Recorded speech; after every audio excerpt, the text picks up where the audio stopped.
girl, the woman, if I'm not mistaken, but I'm an old man, so I could. All right. The woman who wrote Peter Pan is buried there Really? In the cemetery in Smithtown? at one of the convents. The Seneca. Good evening. Welcome to the Town of Islip Planning Board for Wednesday, December 11, 2024. Can I ask everyone to please stand for the pledge?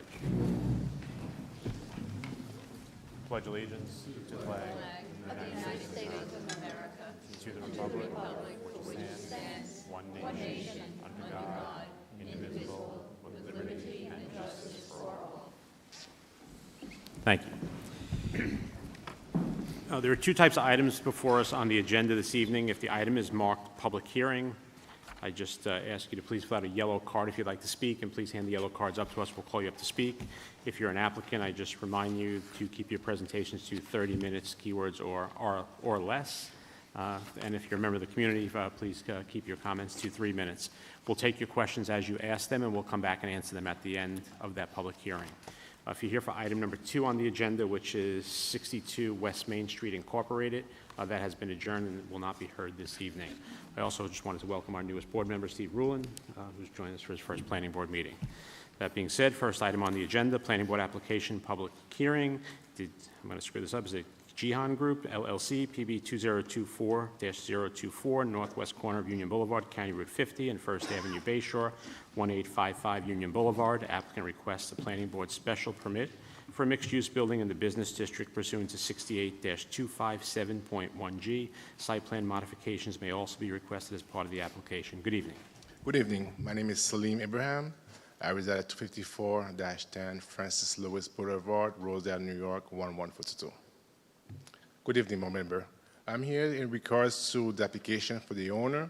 The building was bought in March of last year.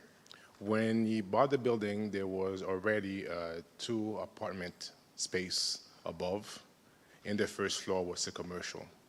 So the intent of this application is to legalize the 2 existing apartments and the office area on the first floor, and also as a pastor, he would like to have half of the building on the first floor as an assembly, a church area, about 100 seats. The cellar is unfinished and will stay unfinished, so we just try to get the application through. The reason that we are here also is because he was building a portico in the back, and the building department gave you an issue of sub-work order, and that's what brings us here tonight. Any questions? Thank you. So we will go to any public comment. I do not have any cards. Did anyone come in who wished to be heard on this application? Not seeing anyone. I'm going to turn to Ms. Wozniak to give us a staff report. Thank you, Mr. Chairman. The subject property is on the northwest corner of Union Boulevard and First Avenue in Bayshore, across from the First Congregational Church. The property is improved with a 2-story building, originally built in the 1920s, with several building additions added over the years. The building is currently CO'd as an office building, however, at some point has converted to a mixed-use building with 2 apartments on the second floor and a church on the first floor. Tonight, the applicant is looking to legalize this use and obtain several site plan modifications, which does include a substantial parking relaxation. The property received a stop work order in June for a rear roof addition, interior alterations, and a change of use. The rear roof over addition is only 1 foot from the rear property line, which abuts residential apartments. The owner of that property sent planning a letter of concern regarding this application, as our tenants have made several complaints regarding noise issues and rodent problems. There is an approved site plan from 1979 for this property. However, over time, the property has made several changes, which will require the applicant to submit a site plan application with the engineering division. In order to obtain site plan approval, the board will need to grant several relaxations, which include buffer and landscaping relaxations. Planning would recommend the board reserve decision tonight so the applicant can address engineering's comments on the site plan, and to have the applicant go to the ZBA to determine if the roof over addition setback will be permitted, as planning would typically recommend some sort of buffer along that property line to offer some mitigation measures to the apartments next door. Thank you, Ms. Wozniak. Questions from the board? Mr. Rulon? Yes, sir. I had a question regarding parking. Yes. Where do the people in the apartments park? They have one strip towards the front of the side of the building facing First Avenue. There's 2 parking spots there, and they have 2 parking spots into the rear of the building that you have on the side plan. So they have space for the parking space for the apartments. Okay, and presently, that's what they do? Excuse me? Presently, that's where they Yes, park? correct, yes. Okay.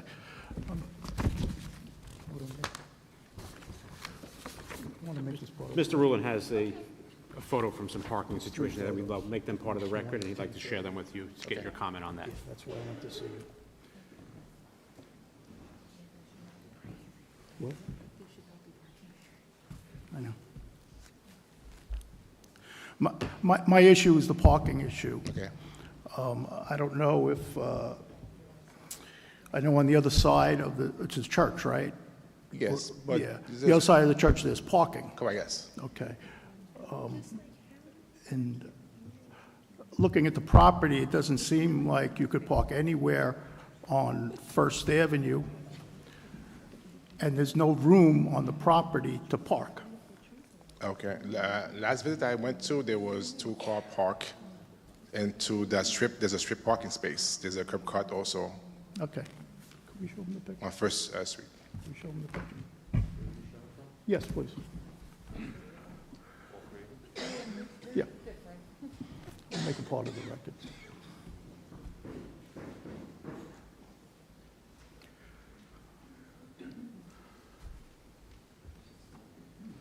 So that strip that you're showing me right now, this is what usually they park their cars in. That little, Correct, yes.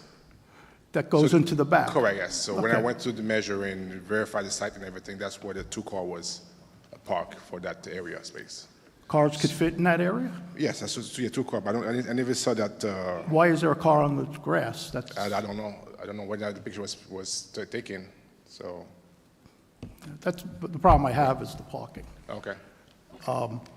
If those people could park in that lot, I know it's a walk, but still, you have a whole parking lot. So the residents of that house or the rental, if there could be something whereby they park Yeah, there and walk in, I think it would aesthetically would be better instead of having cars on the grass So on the corner. when I design with engineering, when I go to engineering, an application for engineering and everything, I can make sure there's no parking area in that strip. I can make sure there's no grass, just a small walkway. So we can design the site to comply to what the board wants. Do you want to make that part of the record, the pictures? Yeah, I'm going to put it in the... Okay, put it in the file? Okay, thank you. Thank you. Just to Mr. Rulon's point, parking there is a major concern. I would almost wonder if, and I leave this for Ms. Wozniak to work out with the applicant, but possibly that we reserve parking for the apartments in the rear, in the parking lot. That front little strip there is not really suitable for parking. And then possibly working out a license agreement with the town for that lot that's right over there that would accommodate those that are there for other purposes. Yeah. And that may deal with the parking issue, because the way it's utilized now, it's not appropriate for the area, for the neighborhood, or for safety of those walking by on the sidewalk there as well. So we can eliminate the front strip, grass, and put the strip just for a 5-feet requirement for the sidewalk, and make sure there's no parking in front anymore, because that width is very wide, and that's why people think they can just park their car. There needs to be some barrier there so that, people are accustomed to parking there, stop parking there. It's really not what the purpose of it is, and there is a parking lot, as Mr. Rulon said, close by, that, is owned by the town, that there could possibly be a license agreement. I'll ask Ms. Wozniak to talk to the town attorney and then talk to the applicant about that, and maybe that's the way to do that, to get those individuals off the front. Mr. Frugiero, you had a question? Yeah, parking is one issue, but we're legalizing some apartments, and I wanted to ask the question, has anyone from the town gone and inspected the 2 apartments to make sure that they are, number one, safe and up to the town codes? Not to my knowledge that the town has sent someone out yet. I do know that, eventually, if this application does get approved, they're going to have to submit for building permits, and at that time, they make sure it meets building code and any sort of fire code. So if it doesn't right now, it will have to in order to obtain a CO. Okay. But we have people living in there now, right? Correct? Correct, yes. Yeah. I would recommend that we have someone from code enforcement go out before we make a decision on this application. I would second Mr. Frugieri's request on that. Ms. Inez, you wish? Oh, no. Did you have a question? I saw your hand go up.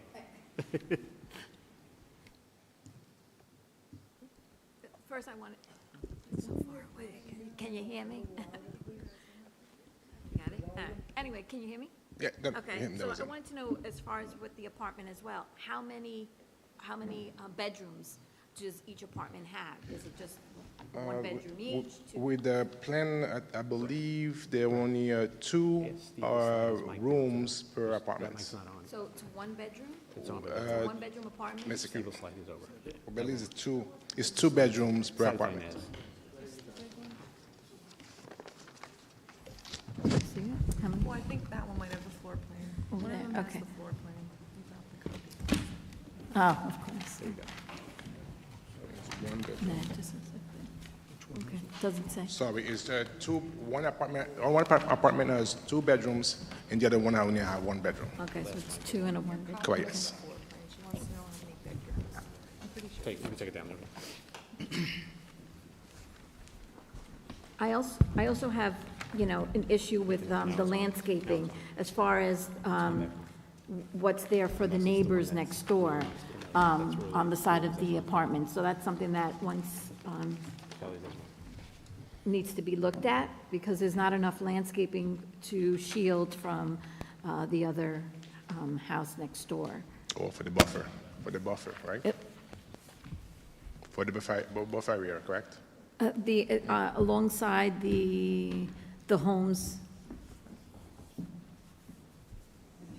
Landscaping. Landscape. Bedroom. Okay, thanks. Okay, yeah. Ms. Cruz, are you satisfied?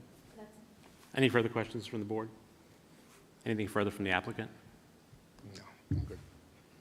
All right, so I guess we'll reserve decision tonight. You have some issues to resolve, and then after we hear back from the town, and as well as on the parking and the current viability of those apartments, we can possibly bring this back. Is there a motion? Mr. Moriarty? Thank you, Mr. Chair. I'd make a motion. Thank you, Mr. Chair. I'd make a motion that we close the public hearing and we reserve decision this evening.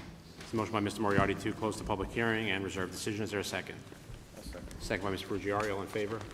Aye. Opposed? Abstentions? We're reserved. Thank you. Thank you, Nancy. Thank you. Item 3 on the agenda, Town Board Application Public Hearing, Concern for Independent Living, Inc., CZ 2024-012, northeast side of Brentwood Road and Comac Road, Brentwood, 1725 Brentwood Road. Applicant requests a change of zone from an overlay of Planned Landmark Preservation District, a Town Board special permit pursuant to Town Code Section 68-451.83, in order to modify the use requirements of the underlying district and a minor subdivision in order to renovate an existing building into 150 apartments. Site plan modifications are required as part of this application. Good evening, Mr. Guardino. Good evening, Mr. Chairman, members of the board. My name is Anthony Guardino. I'm a partner with the law firm of Farrell Fritz in Hauppauge. I represent Concern for Independent Living, which is a contract vendee of a 12.1 acre portion of property that is owned by the Sisters of St. Joseph. Concern is a nonprofit entity that develops affordable housing communities for all segments of the population, including veterans and persons with disabilities who can benefit from supportive housing. To assist in this presentation this evening, I am joined by Sister Tisa Fitzgerald, the president of Sisters of St. Joseph, Ralph Fasano, who is the executive director of Concern for Independent Living, Joel Richardson, a professional engineer with H2M Engineering, and Wayne Muller, a professional traffic engineer with R&M Engineering. Before I start my presentation, I would like to ask Sister Tisa and Ralph Fasano to make some introductory comments, explain how this project kind of came about. So, Sister Tisa, if you wouldn't mind. Thank you. Good evening, everyone. I'm proud to represent the Sisters of St. Joseph in support of Concern Housing's purchase and transformative repurposing of our two academy buildings, on our beloved Brentwood campus into supportive, affordable housing. We've worked diligently with the leadership of Concern over the past 3 years, and after visiting 3 of their sites in Suffolk County, it's clear that their values of service to those in need, coupled with beneficial and impactful life support systems, align with the CSJ mission of uniting all in God's love. They just don't do a project and leave. They stay. They're present. The overall goal of this housing project is to hear that the residents of the 150 units, who will primarily be people 55 and older, become a vibrant part of the CSJ community and the local Brentwood neighborhood. We're very aware that there are many concerns about safety, traffic, security, and schools. These are issues that are being addressed, and Concern's track record in their other numerous facilities prove not only that they are manageable, but the highest standards are met. Our partners in mission on our property, notably Shepherd's Gate Preschool, the New Hour program, the Learning Connection, Maria Regina Residence, and our spirituality programs are not only supportive, but welcome the opportunity to expand our CSJ neighborhood community. Over and over again, we hear about the agonizing need for senior housing that enables people from the community to live their golden years in their home community with dignity and grace. As Sisters of St. Joseph, that is our commitment to the Concern Housing Project, and we trust with hope and faith that it is also yours. Thank you. Thank you, Sister Tisa. Ralph, if you Good evening. I'm Ralph Fasano, Executive Director of Concern for Independent Living, 30 Ambrose Lane, Northport, New York, 11768. As Sister Tisa said, for the last 3 years, we have been in discussion with her and the CSJ community about converting the academy buildings into affordable and supportive housing. Together, we have formed a partnership that enables us to achieve the following objectives. We will preserve and restore these 100-year-old buildings. We will use historic tax credits and other funding to completely renovate and restore these beautiful buildings. We will continue to use this part of the campus to carry on the CSJ tradition of helping others. We will provide homes and supports to people who cannot afford to live on Long Island, including veterans, people with disabilities, low-income persons in need of an affordable place to live. We have been part of a statewide initiative that focuses on helping people age in place. Seniors and others can benefit from bringing in the services they need as opposed to relocating to nursing homes or assisted living. We will provide jobs for the community. Last month, we celebrated the 10th anniversary of Liberty Village, a community comprised of all veterans, 60 apartments, and initially we heard concerns about this, and it was really wonderful to have all of the community members, the entire town board, the elected officials, and others come and visit us and see what it's like 10 years later. People had fears that the buildings would be deteriorated. Some of them thought it was a grand opening. The buildings still look brand new, and it's still a wonderful community. Concern has developed and operated over 1,600 units of housing. We operate all of our buildings with a focus on maintaining them so that they continue to be assets to the community. While fair housing laws prohibit us from exclusively taking only members from the community, we will market widely in Brentwood and in Islip. Our experience in other areas is that the majority of people selected for the housing come from the local area. It is important to note that the housing we are providing is permanent housing. It is not a shelter or transient or transitional housing. People will have leases and will be able to stay for as long as they want. Concern has a strong vetting process that includes criminal background checks. The vast majority of the units are studio apartments designed to minimize impact on the school district. We welcome anyone who's interested in seeing what we do, as Sister Tisa and the sisters from St. Joseph did when they were vetting us as a partner and they came to visit us. So we welcome any of you or any of the community to come and visit our places and see more about who we are. Thank you.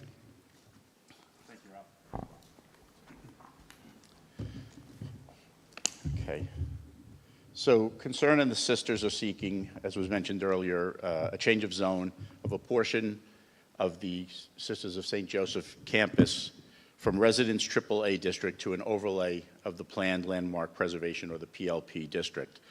They also will be seeking a town board special permit in order to modify the land use requirements of the underlying Residence AAA district to allow for the renovation and conversion of portions of an existing building that was last used as the Academy of St. Joseph. That's like there's three parts to that building. There's the elementary school, the high school, and the assembly hall. And the photo of that building is actually on the front cover and is in Exhibit 1 of your booklet. Concern is also seeking to subdivide the sisters' property in order to permit the conveyance of the 12.1 acre portion of the property that will be conveyed to Concern. And that will include the 12 acres, areas where there are parking, and also the building, portions of the buildings themselves. After we met several times with the town's planning department, it was determined that the most appropriate entitlement path was to seek a change of zone to the PLP overlay. This recommendation was made by planning because of the historic nature of the Academy of St. Joseph building and of the campus as a whole. According to the Islip Town Code, the purpose of the PLP is to protect, enhance, and perpetuate sites, buildings, and structures that have special character or special historical or aesthetic significance. These buildings, of course, meet those standards. And in order to achieve the planning goals of the PLP, it permits properties and buildings within the overlay district to be used for a variety of uses, including multifamily housing. And the PLP also provides the flexibility that is needed in order to preserve historic structures, because it permits the town board to grant bulk and area and parking variances for properties that are located within the PLP. So that eliminates the need for relief from the zoning board and or the planning board. There will be several variances that will be needed. They relate to the side yard setback. One of them is there's a zero setback because the building is going to be split. The subdivision line actually goes through a portion of the existing building. Then there are other side yard setback issues with regard to the aggregate. The minimum rear yard setback is slightly deficient. The height of the building is higher than the Residence AAA allows, which is only 35 feet and 2 stories. This building is already there, obviously. It's 70 feet and 4.5 stories. The FAR will need to be exceeded, and the parking relief will also be needed. We're providing 145 spaces, actual spaces, 60 land bank spaces, and according to LKMA, the town's traffic and parking consultant, they determined that 176 spaces and plus or minus 60 land bank spaces would be required. So the overall campus of the Sisters of St. Joseph is made up of several tax lots. It's a very large parcel. It is almost 200 acres in size, and you have maps in your booklet and aerials, et cetera. The property is located in Brentwood. It's on the east side of Brentwood Road and south of 2nd Avenue and 3rd Avenue, and also north of Comac Road. The entire campus, as I mentioned, is zoned Residence AAA, which permits single-family detached housing, places of worship, schools, and certain other uses with a special permit or special exception from the town board, the planning board, or the zoning board. But multifamily housing is not a permitted use or one of the special exception uses in the Residence AAA, so Concern had to seek a change of zoning classification of that 12.1 acre portion to allow for the multifamily use that is being proposed. The campus today is currently developed with a number of different land uses that relate to the Sisters' religious mission, and many of those uses exist in historic buildings. There is the Academy of St. Joseph building, which is the subject of this application, and the Assembly Hall. It was constructed in the early 1900s. There's the Sacred Heart Chapel, which was also constructed, I think, about 1927. The St. Joseph Convent, also 1927. There's the gymnasium. There's the novitiate building, and certain other residences on the property that provide housing for the sisters today. There are a couple of those buildings actually date back to the early or mid 1800s, and they're still there. So it's quite impressive, the campus. There's also a dairy barn that was constructed in the 50s that now supports the farm that's on the property. And there's some photographs, if you're interested, in the booklet of those additional buildings and uses. There's also a cemetery on the site. There's an agricultural farm. There's a solar farm. There's a woodland easement and a 34-acre open space easement, some reconstructed wetlands and rain gardens. The campus has access to the local road network via 3 driveways, 2 on Brentwood Road and 1 on 2nd Avenue. And then there is a partial access driveway that's on 3rd Avenue at 8th Street. And that's the one that is going to be improved to give access to the Concern development. The sisters have decided to sell a portion of their property to Concern because they no longer use the Academy of St. Joseph's building and are not able to maintain it. The sale was guided, as was stated earlier, by the aligned missions of the sisters and Concern, which both seek to promote housing and supportive services to people and families with limited incomes and special needs. If you've been to the property, you know about the architecturally significant buildings that are located on the site. And as was mentioned earlier, many are 100 years old, some go back 150 years old. They are worthy. They're in nice shape. They've been preserved to date, and they are worthy for preservation going forward. The campus was originally part of a 300-acre parcel that was acquired by the sisters in 1896. There was a mansion on the site that was built in 1870. The landscaping of that mansion was designed by Frederick Law Olmsted, who was the designer of Central Park. There was also a large hotel. The Astral Hotel was built in 1880.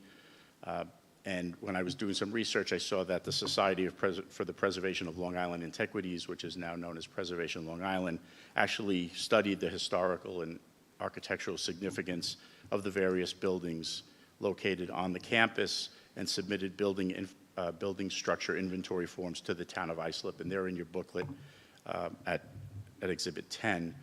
The form that was prepared for the Academy of St. Joseph building identified it as an impressive Spanish missionary-style building that is one of the more elaborate buildings on the campus, and I would agree with that.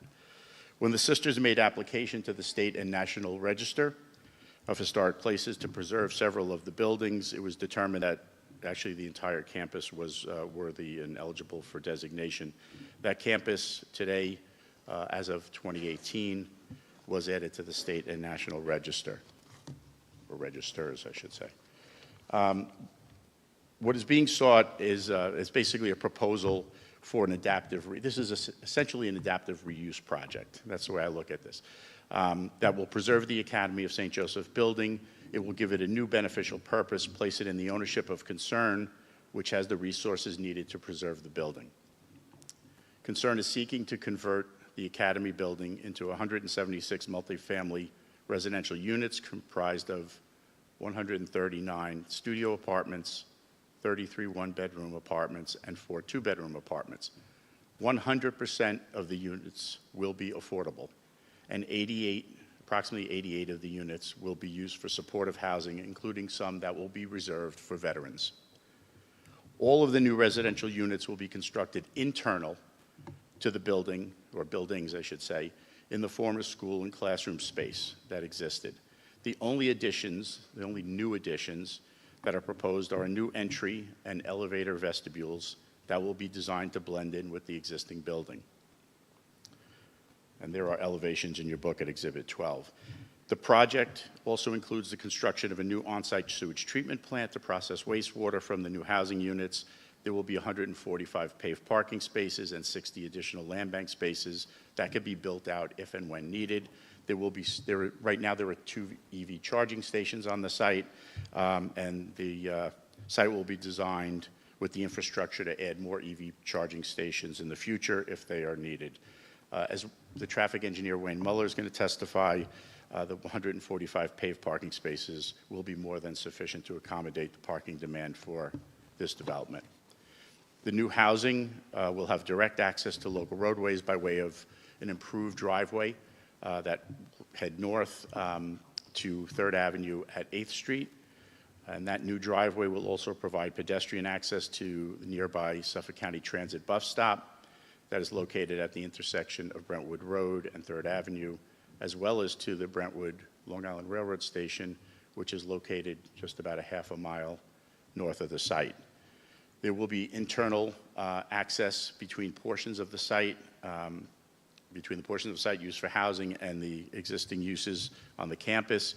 Those will be memorialized in reciprocal access easements, and then there will be other work on the site, other modifications and upgrades to the existing parking areas, internal roadways, and sidewalks.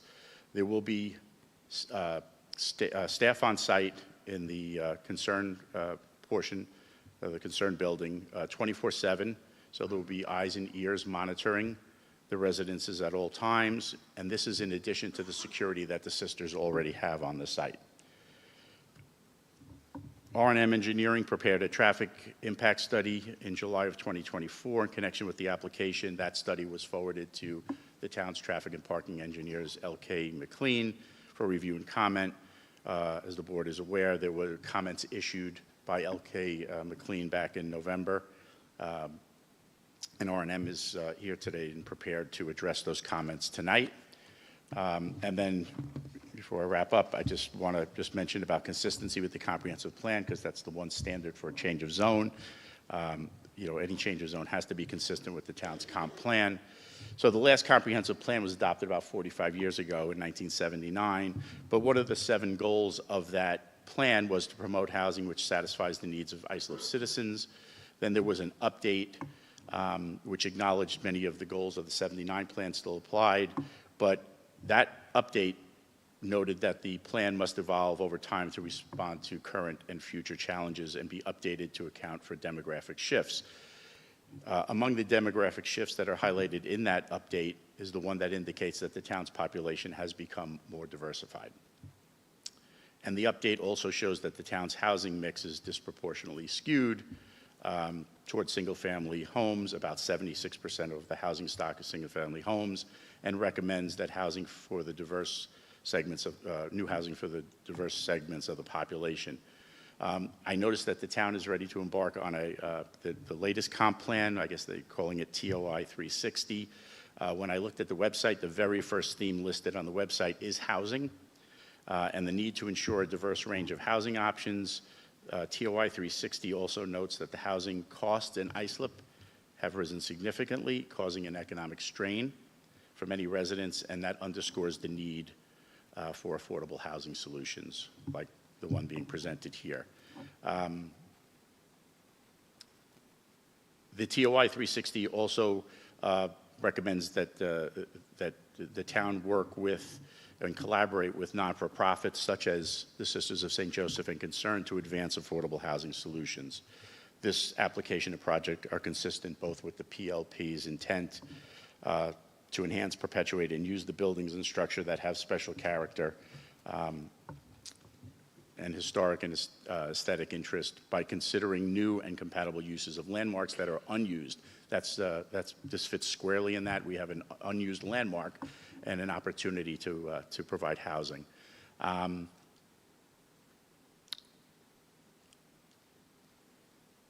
My office mailed out almost 200 letters of legal notice and posted 37 signs on the property. I received only 2 phone calls. I'm sure there are people here that are interested. But by myself, I only received 2 phone calls, one from a gentleman who lived on the west side of Brentwood Road across from the site, who had been told that the new housing was going to be built in a new building. There were going to be new buildings constructed. When I explained to him what was being proposed, and it was just the reuse of an existing building, he was satisfied and said that he had no objection to the project. And then the only other call I received was from the Diocese of Rockville Center, who was concerned that people, if there was not enough parking on this site, that people might park over in the St. Anne's Church. And I sent him the site plan, assured him that people would not, well, first of all, that there would be enough parking, and that it was quite a distance anyway. And then lastly, you know, there was something circulating around that I know the sisters became aware of, some false statements about, you know, this project providing, you know, rentals for about 300 to 400 homeless and low-income people. That flyer even suggested that the people who live there would be criminals and sex offenders and that they will prey on the people there, et cetera. That's just simply not true, as Ralph explained. They vet people. And then the last thing that was said in there, which is just flat out wrong, is that the person believes that the requested PLP rezoning and special permit are inconsistent with the preservation of a landmark building. I think it's the exact opposite. You know, preservationists will tell you when you have a historic building, particularly one that's unused, you need to find a new steward. You need to find a new use. That new steward of this building is Concern, which wants to build the housing and has the resources to actually preserve this building going forward. I have nothing else. Joel, do you want to just briefly talk about the site plan? Joel Richardson from H2M.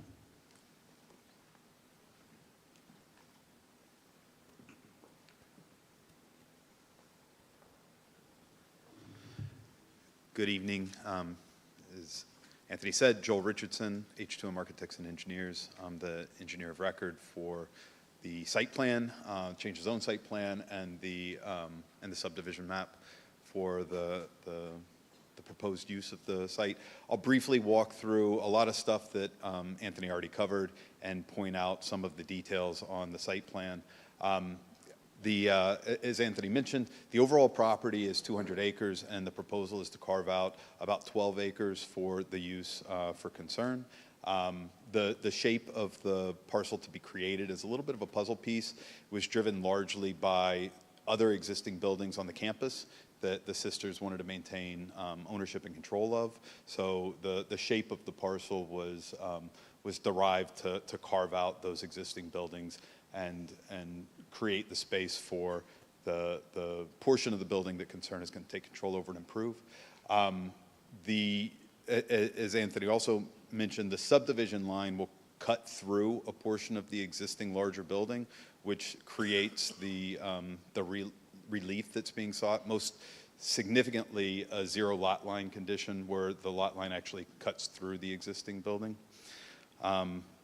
The proposal is for 176 units.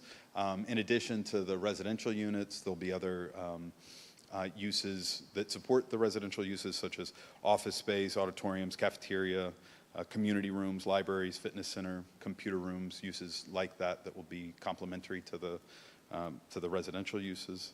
The primary access for the Concern portion of the building will be from 3rd Avenue. There's an existing drive that extends partially into the site. The drive will be improved to be widened, repaved, and continue all the way into the campus. Other areas of existing pavement will also be improved. You can see, I'll step away from the mic for a second. The darker gray indication of the new pavement on the site plan that we have presented. There's also areas of existing pavement for parking lots that will be improved with the additional, or the new 145 parking spaces. There's an area, I'll again step away, outside of the proposed new pavement that would be dedicated for the land bank parking spaces, 60 additional land bank parking spaces in addition to the repavement. There'll be new grading of the parking lots for drainage purposes, new drainage improvements to accommodate stormwater runoff from the repaved parking areas. There's, again, as Anthony mentioned, a variety of access easements to provide cross-access between the properties, utility easements that will be dedicated for new services to the building. There's the existing EV parking spaces are in this area right here. There'll be additional infrastructure provided to, in the future, expand the amount of EV parking spaces that could be provided down the road. Lastly, I'll point out where the proposed sewage treatment plant is going to be. In this area of the site. The treatment plant will be designed to provide a treatment capacity of 30,000 gallons per day, which is appropriate for the 176 residential units that's going to be on the site. It's just a little bit over the required demand for the sewage that's going to be created by the residential units. The last thing I'll say is that it's been the intent of the site design. It will continue to be the intent of the site design to maintain the existing character of the campus with minimal land disturbance for the access, the parking areas, minimal tree clearing for the proposed improvements. So the intent is to repave areas that are already paved to provide the new parking and limit the amount of tree clearing or land disturbance that's necessary for the proposed improvements. I'll leave it there, Anthony, and turn it back over to you. Thanks. You said Second Avenue? I'm sorry, sir. Third Avenue. Just no side conversations. We're keeping a record. If you want to speak, if you fill out a yellow card, we'll call you up to speak and ask any questions. Okay? Because I think he said Second Avenue. I'll get you that answer. Do you want to clarify that one question? Well, it's actually it's Third Avenue is where the driveway is. Third, yes. Thank you. He said second, and it should be third. Okay. Wayne, you want to speak a little bit? Sure. Good evening for the record. Excuse me, Wayne Muller, R&M Engineering, offices at 50 Elm Street, Huntington, New York. As Mr. Guardino indicated, our firm has prepared the detailed traffic analysis that was dated July 2024 that was submitted on behalf of the application. That study was reviewed by L.K. McLean Associates, known as LKMA, and comments were issued excuse me, in their November 19, 2024 memorandum, which was submitted to the board and transmitted to our office. The letter that was submitted before the board this evening contained a detailed response to the comments generated by McLean in their review of our original study. One thing I would like to point out was that the original study actually analyzed 148 units, and the information contained in our December 11th, 2024 document revised the analysis to reflect 176 units that had been changed somehow between when we submitted the report in July to when they performed their review sometime in November. But however, the conclusions that McLean had generated within their memorandum based on our revised analysis remain valid, that the traffic generated by the project that is before the board this evening will not have a significant impact on the neighborhoods or the roadways surrounding the subject property. In addition, McLean, in their comment number 3 within their memorandum, which we touched upon in our traffic analysis, indicated that there are several significant land uses that are being removed in order to construct the proposed housing in the existing buildings to remain.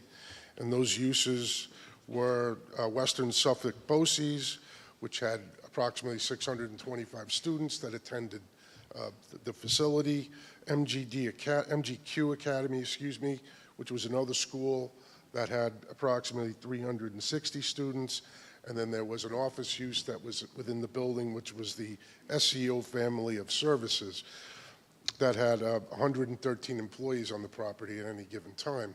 If we were to look at the traffic that would be generated by the combination of those 3 uses and then compared that to the proposed project, there would actually be a significant reduction in traffic during the majority of the peak hours and a slight reduction on Saturday afternoon. However, as indicated in McLean's report, They actually offered various different calculations as to the relative parking demand on the subject property, and they actually indicated that the applicant should provide more parking on the property than we actually believe that is necessary. As indicated in our original report and in the document which was submitted to the board this evening, we generated parking generation rates using various different methods. And one of them was an existing concern development, which is located in Port Jest Station on New York State Route 112, which has a similar mix of residential units that the proposed project that is before the board tonight has. And using those rates, we would anticipate that there would be approximately 135 vehicles parked on the subject property at any one given time associated with this use. And to bear in mind that the peak demand for residential units occurs in the overnight period, traditionally from, say, 10 or 11 o'clock in the evening till 4 or 5 o'clock in the morning when everybody's home and asleep, and not during the day when people are out. So therefore, as Mr. Guardino has indicated, the site plan is proposed to be modified to contain a total of 145 paved parking spaces and providing an area for 60 land bank spaces should the need arise to pave additional spots. But however, based on our studies, we do not believe that the land bank spaces will be necessary and that the 145 paved parking spaces will be adequate. McLean also goes in their comments, they discuss adding sidewalks on the property in order to increase the connectivity. As indicated by Mr. Richardson and Mr. Guardino, the applicant will do that. They'll fill in the gaps in sidewalk that don't currently exist and provide better connectivity to Brentwood Road and to the railroad station to the north. One thing McLean did recommend in their letter was that a shuttle service be provided that from the subject development to the public transportation network. As Mr. Guardino indicated, and based on our review, that the bus route and the railroad station is located a relatively short walk from the subject property. The sisters indicated that they don't really believe that a shuttle is warranted because the utilization of it will probably not be that great, and they don't have the funding in order to support that. So therefore, based on all the analyses that we've prepared, it is our professional opinion that the granting of the application by this board will not create any significant undue traffic congestion or hazard, and that the 145 paved parking spaces that will be provided on the property in combination with the 60 land bank will be more than sufficient to accommodate the demand. I'll be happy to answer any questions. Thank you. Mr. Guardino, anything further on the application? I have nothing further. Happy to answer any questions. Thank you. I'll turn to Ms. Frugieri to call those up who wish to be heard on this.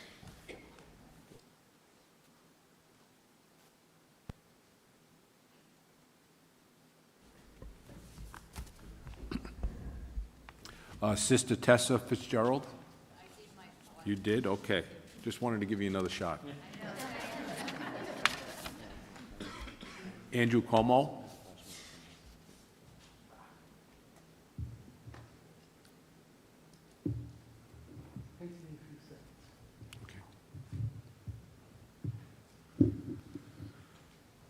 Okay. I'm a lifelong resident of Brentwood, all right? And at the present time, I am against this project. And the reason, one of the reasons, is traffic, possible student population growth into our schools, which are overcrowded already. It has not been brought, as far as I know, and I attend almost every meeting in the community of Brentwood, that there's only been one community meeting, and that's with the Chamber of Commerce, which was in the spring, and we were told there would be a second meeting in September, which never happened. okay? Because at that time, they were going to provide with us traffic studies and things like that, all right? I think, I don't know what the next step is here, all right? The weather has been kind of not in our favor, and it probably won't be for the next 3-4 months, all right? But please look into this, because once this is done, okay, we can't undo it, all right? We have Shepherd's Gate. I'm sure we can add rooms to their building, all right, their usage. Their students, as far as I'm aware, all right, outperform the public school, okay, when they go into the public school. The traffic right now, I left Brentwood at about 10 to 5. I got here 15 minutes before the meeting started, okay? It's unbelievable. And to say, and I would never go against Sister, because I want to go upstairs and not down, okay? But to say we don't need a shuttle is ludicrous, okay? Brentwood Road, there's 2 entrances on Brentwood Road. You can't get out of those buildings now. On the weekend, forget about it. From 3 o'clock in the afternoon, 3:30 in the afternoon till 6:30 at night. Suffolk Avenue, Brentwood Road are crazy. And if you're going to add 176 apartments, even if they're studios, which most of them supposedly are, okay, there's going to be more traffic. And to say we only, what'd I do? Oh, I'm sorry. And to say that there was a mailing that went out to 200 residents, that's by, if I'm not mistaken, town law, that they have to let people within 200 feet of the property? Well, what's within 200 feet of the property? Nothing. Maybe 20, 30, 40 houses. What's the rest of the community saying? What's the school, did we meet with the school district, all right, for the school district's impact? Did we go back with the Chamber of Commerce for their impact? Where are these people going to do their shopping? Okay? The thing is, you gotta look at it. I don't know what the next step is, all right? But I won't be surprised if this goes to the next step, and the worst, this is political now, the worst thing we ever did in the town of Islip was to go to councilmatic districts. All right? Mr. Como, I'm And just the going to ask reason you for that is, to wrap up your 3 minutes. I'm sorry? I'm just going to ask you to wrap up for your 3 minutes. Oh, I'm sorry. No, go right ahead. The reason I say that is because our councilman, and I haven't talked to him, all right, if he's against this, the other 3 board members can be for it. And they don't live anywhere near where I live. All right, I thank you for your time. All right, drive home safe, and may the sisters say a prayer for everybody. Okay, sister. Thank you, guys. Thank you.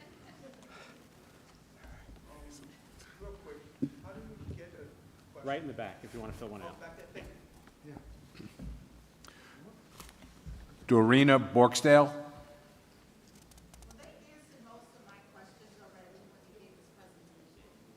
Okay. Can I just ask you, we're keeping a record. Yes, come up to the microphone. Thank you.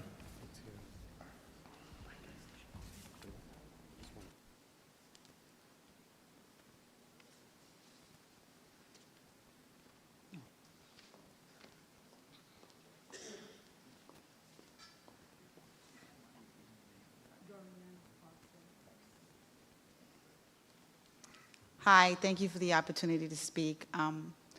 They answered most of my questions already in reference to the project that the sisters are presenting.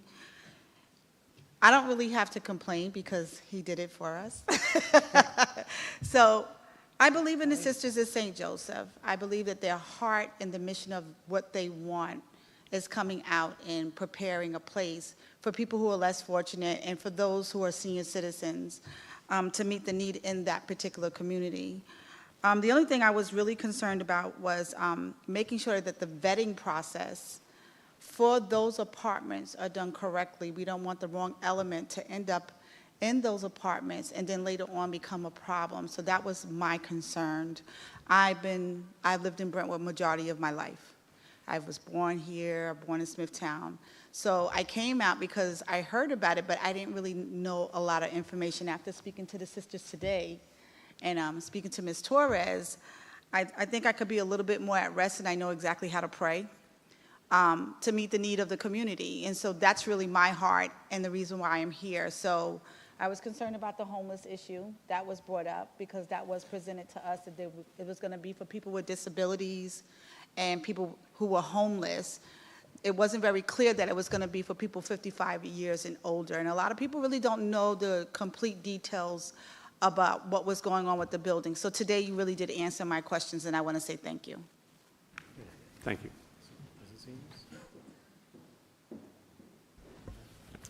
Anna Torres.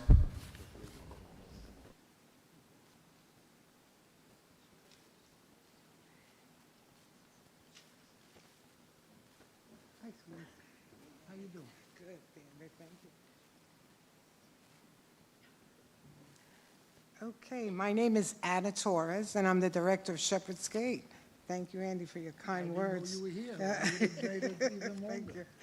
Thank you. As the director of Shepherd's Gate, I've been on the campus with the sisters, and for the past 26 years, our program has been serving the community, and we have a bond with the sisters. I trust them, and hearing all the details that we have today, I think that also, for me, is very satisfying. It's like I feel comfortable also, because also it's always people asking the questions, how about safety? How about concerns about who's going to be on the property? But we've been there for 26 years, and if we have an issue or a problem, we know who to call, security, 911 comes, whatever it is, the services and the kindness that is shown to our children.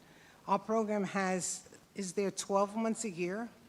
We provide universal pre-K before and after school and summer program for children 4 to 12. And my relationship with the sisters is a partnership.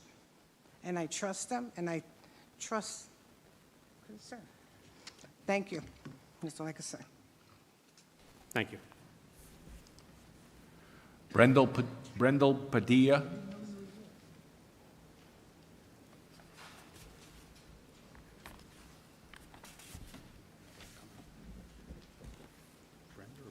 Brendel. Brendel. Yes, thank you. Good evening. Thank you for hearing us. I just really found out about this apartment complex being built in Brentwood, and I live in Brentwood, and I'm off of Hilltop and 2nd Avenue. And I'm sure you did send out flyers, but it didn't hit and reach all of the communities. We do have single home and single housing that also consists of multiple families residing in those households, therefore adding to the congestion and the number of cars that's on the street. From 2 o'clock in the afternoon, you cannot move from 2nd Avenue to Brentwood Road to 5th Avenue to Suffolk Avenue. If you can see the amount of traffic accidents that is in our community, from the cars zooming down, avoiding, unfortunately, seniors, okay? There is a concern, a very deep concern. And I lived in the city, and I know about congestion, and I know how it is. This is what Suffolk County is now starting to turn into. That's what I moved away from. I'm paying a lot of taxes, and I can't even move around. And I do have empathy for the seniors and not having affordable housing. And I hope we can find affordable housing, but we need to take into account where we are putting these apartment complexes. Brentwood doesn't even have sidewalks. So if we do have people that are incapacitated and handicapped, how are they going to get to the local train station? You can't walk into the street. That is impossible. So I think we need to take in more consideration of where we are putting these houses and the traffic and the full community of Brentwood, not just around 200 flyers. That is not good enough. And I think the community of Brentwood, we deserve more. And if I had more time, like I said, I found out about it today, I would have done a study, and I would have came in here with facts. So thank you for hearing. Thank you. Thank you.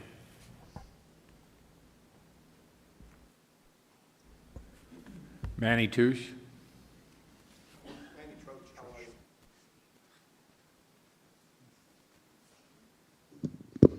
Make it my size. Good evening, board. Good evening, everyone. For those who know me, straight off, number one, I really appreciate that everyone in this room is trying and cares about what they do and what they want to look forward for helping the citizens and everyone else. Yes, let's be realistic. We do have a very, very severe problem with traffic. Am I against the apartment complex? No, I can't be, because it's helping. It's helping the community in itself. Are we against the traffic? 100%. There has to be a little bit just more study as to where and how you're going to do that parking, as to how you're going to get the people from not being so congested. I speak the way that I am, that I speak in every meeting that I go to, and everyone knows me and follows me. Sisters, you've done your job. The people here have done their job and brought forth a plan. Our community is also Latinos. You needed to also let the Latinos know in the mailing, in Spanish, what it's all about. You missed that. I am very aware that that was not done. We need to try to take care of our own, but also take care of our community. Our community suffers with a lot of congestions. Andy's right. And we try to do the best we can. I'm a first responder. That Brentwood Road is unbelievable. Think about it for a second. Unbelievable that we can't even go through that area and we have to go around sometimes. But other than that, if it's the congestion that we need, that's where it needs to stop. Help us. We're asking for their help and your help before a decision is made. But as far as giving the help to the people that need it, I'm all for it. The sisters have done everything possible to give us what we need to help. That's what I do. All I'm asking is to think about what needs to be done in those streets, the parking, and how it needs to be done. And last, I will leave you with this. Before we put anybody in that building, ask yourself who is going to do their homework with every individual that steps foot inside those apartments. Because one thing that I can tell you, all you need is one child to be hurt, and then they're going to point the finger, and it's not going to be me. Thank you. Thank you. Kim Johnson. Hello. So as a former employee of BOCES in that area when it was placed there, and also Maria Regina, my biggest concern, and I'm also a nurse practitioner, so my two biggest concerns is the traffic and also pedestrian safety, traffic, and healthcare needs of the people that will be living there.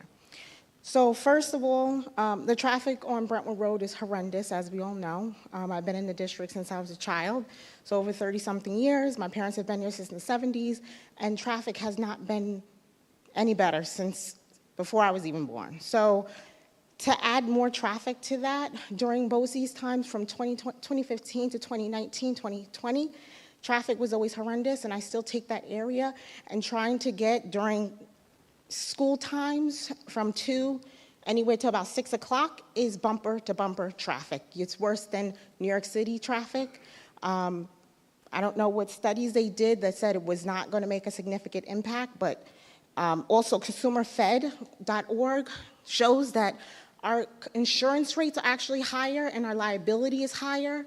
So that's also a risk factor that we need to really take into consideration for that area and within Brentwood as a whole. And Long Island pays double the amount for premiums because of the discriminatory practices, just because we're in that area. So we want to really take those factors into consideration. Hold on, my phone just. So we want to look at the licensed, registered, insured drivers and their potential murderous accidents in that area. And there have been some fatalities also with people hitting the trains, people taking their lives with the trains. So we want to definitely consider that as a significant factor. Many of those buildings, when I worked at BOCES, are filled with asbestos. Okay, let's be very honest, these buildings were made in the 1900s.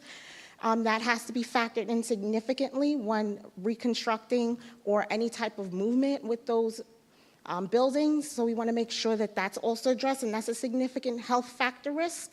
There are no sidewalks in that area that you guys plan to have this project done, and also there is limited gate access to that area. So during certain times, the gates are closed, so then you have that significant factor with impeding traffic and also access for our fire departments and police to gain access to those areas.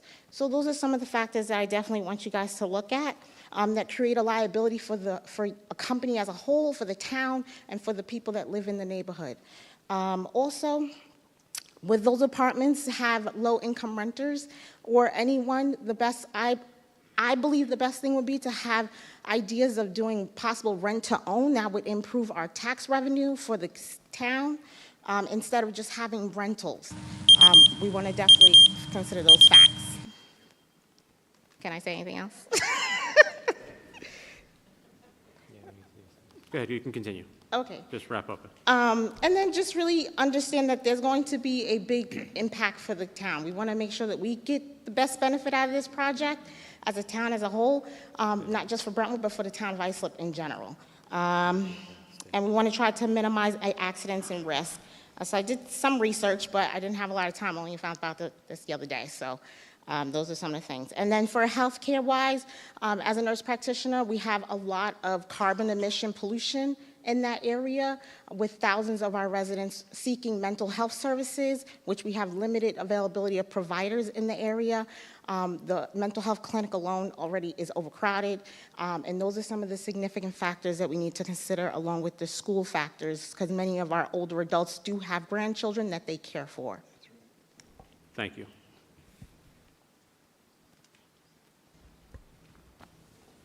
Edward Hand.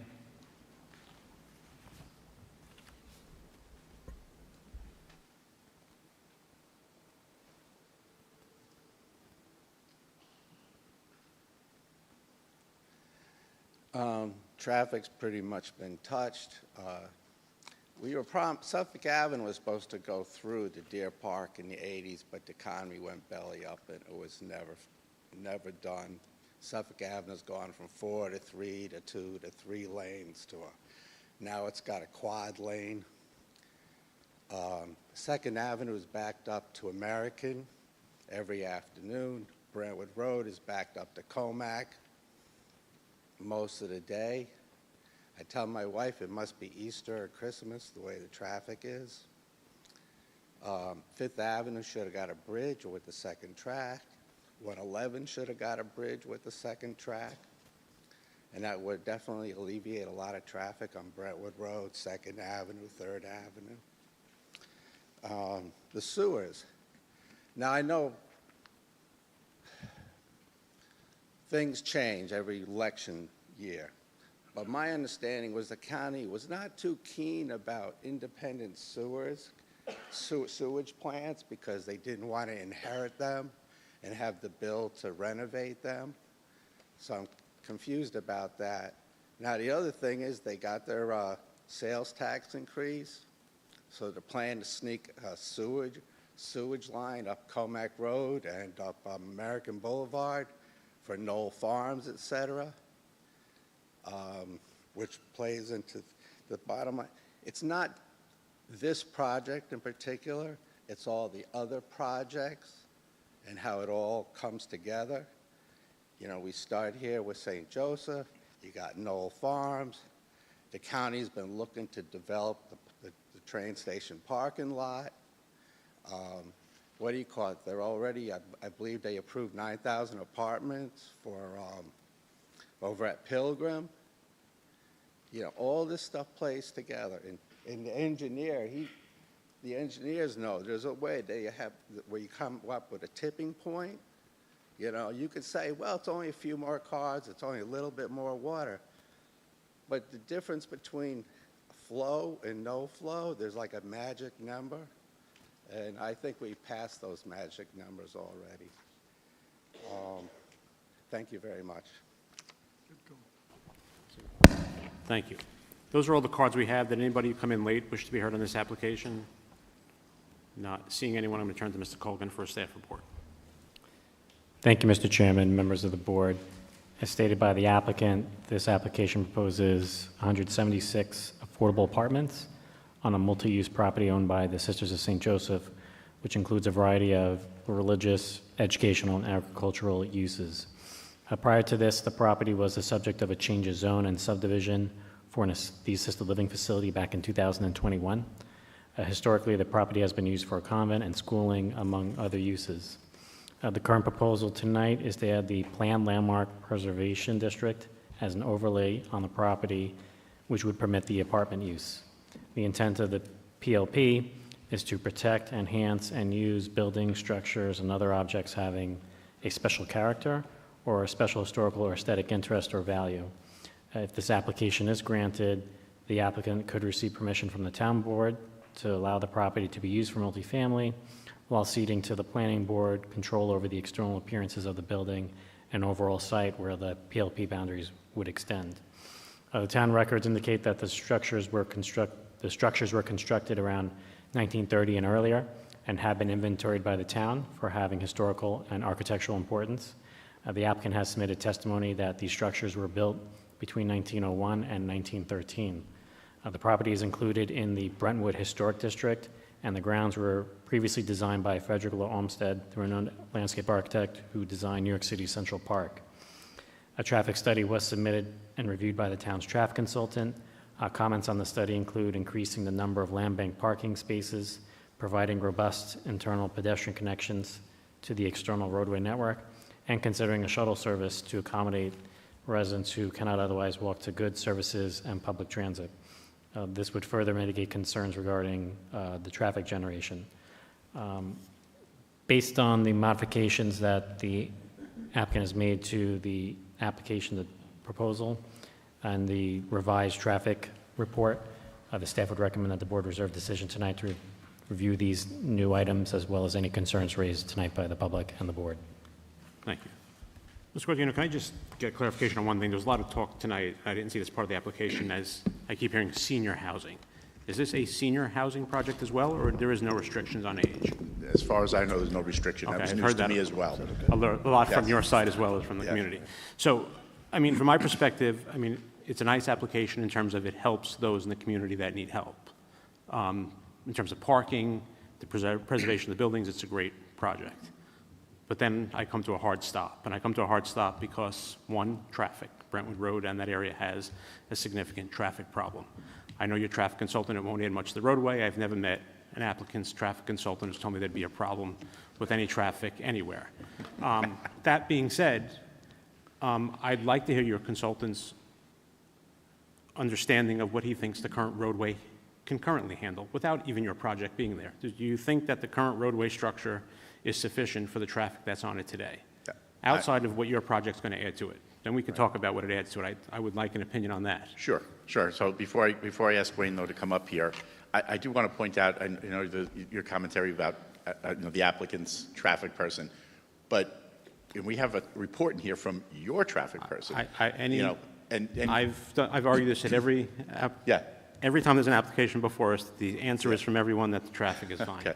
Well, And I can tell you a lot of times it's okay, and many times you go back and it just creates the problem. But the issue here is it might not create a significant problem in and of itself, but if you already have a problem and we're not really addressing whether or not there's a problem there, adding 150 cars to a roadway that meets standards may not be significant. But when you're adding the 150 cars to a roadway that doesn't currently meet what it needs to meet, I think it just makes a problem a lot worse. And that's why I asked the question of, Sure. and I'm happy to meet your consultant out Yeah. there at peak times to look at that traffic at the same time to see if what the opinion is tonight matches what we see on the roadway at that Yeah, time. but one thing is, though, just please don't forget, though, that it's not like we're starting from zero. There was a large building there that was a school that is no longer, you know, No question about LKMA it. recognized that you have to take that out of the equation. But let me ask Wayne to comment.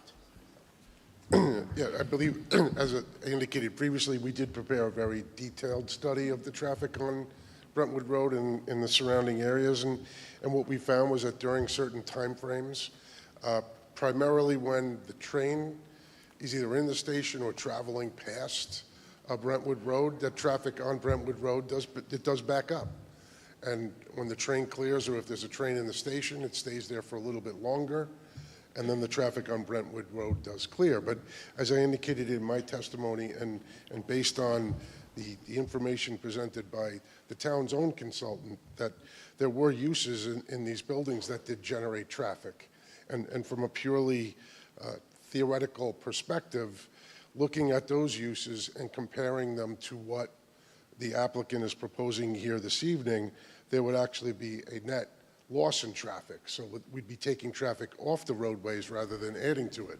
However, the analysis that we prepared didn't do that. We didn't subtract any of the traffic volumes associated by the existing uses that were to be removed. We incrementally added the traffic generated by the proposed facility onto the roadway network and found that there would be no significant change in traffic conditions.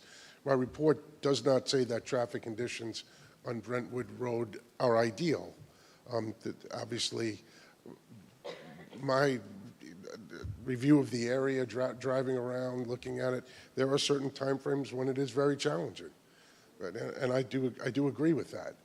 But the way that our report looked at the traffic conditions, as Mr. Guardino said, we're not looking at this as if it was a vacant piece of land. There was a very significantly large building on the property that were occupied by other uses, and we're proposing a different use, a reoccupation of the building, which in certain instances, in most instances, it's actually a net positive impact on traffic, in so much as that it would be significantly less.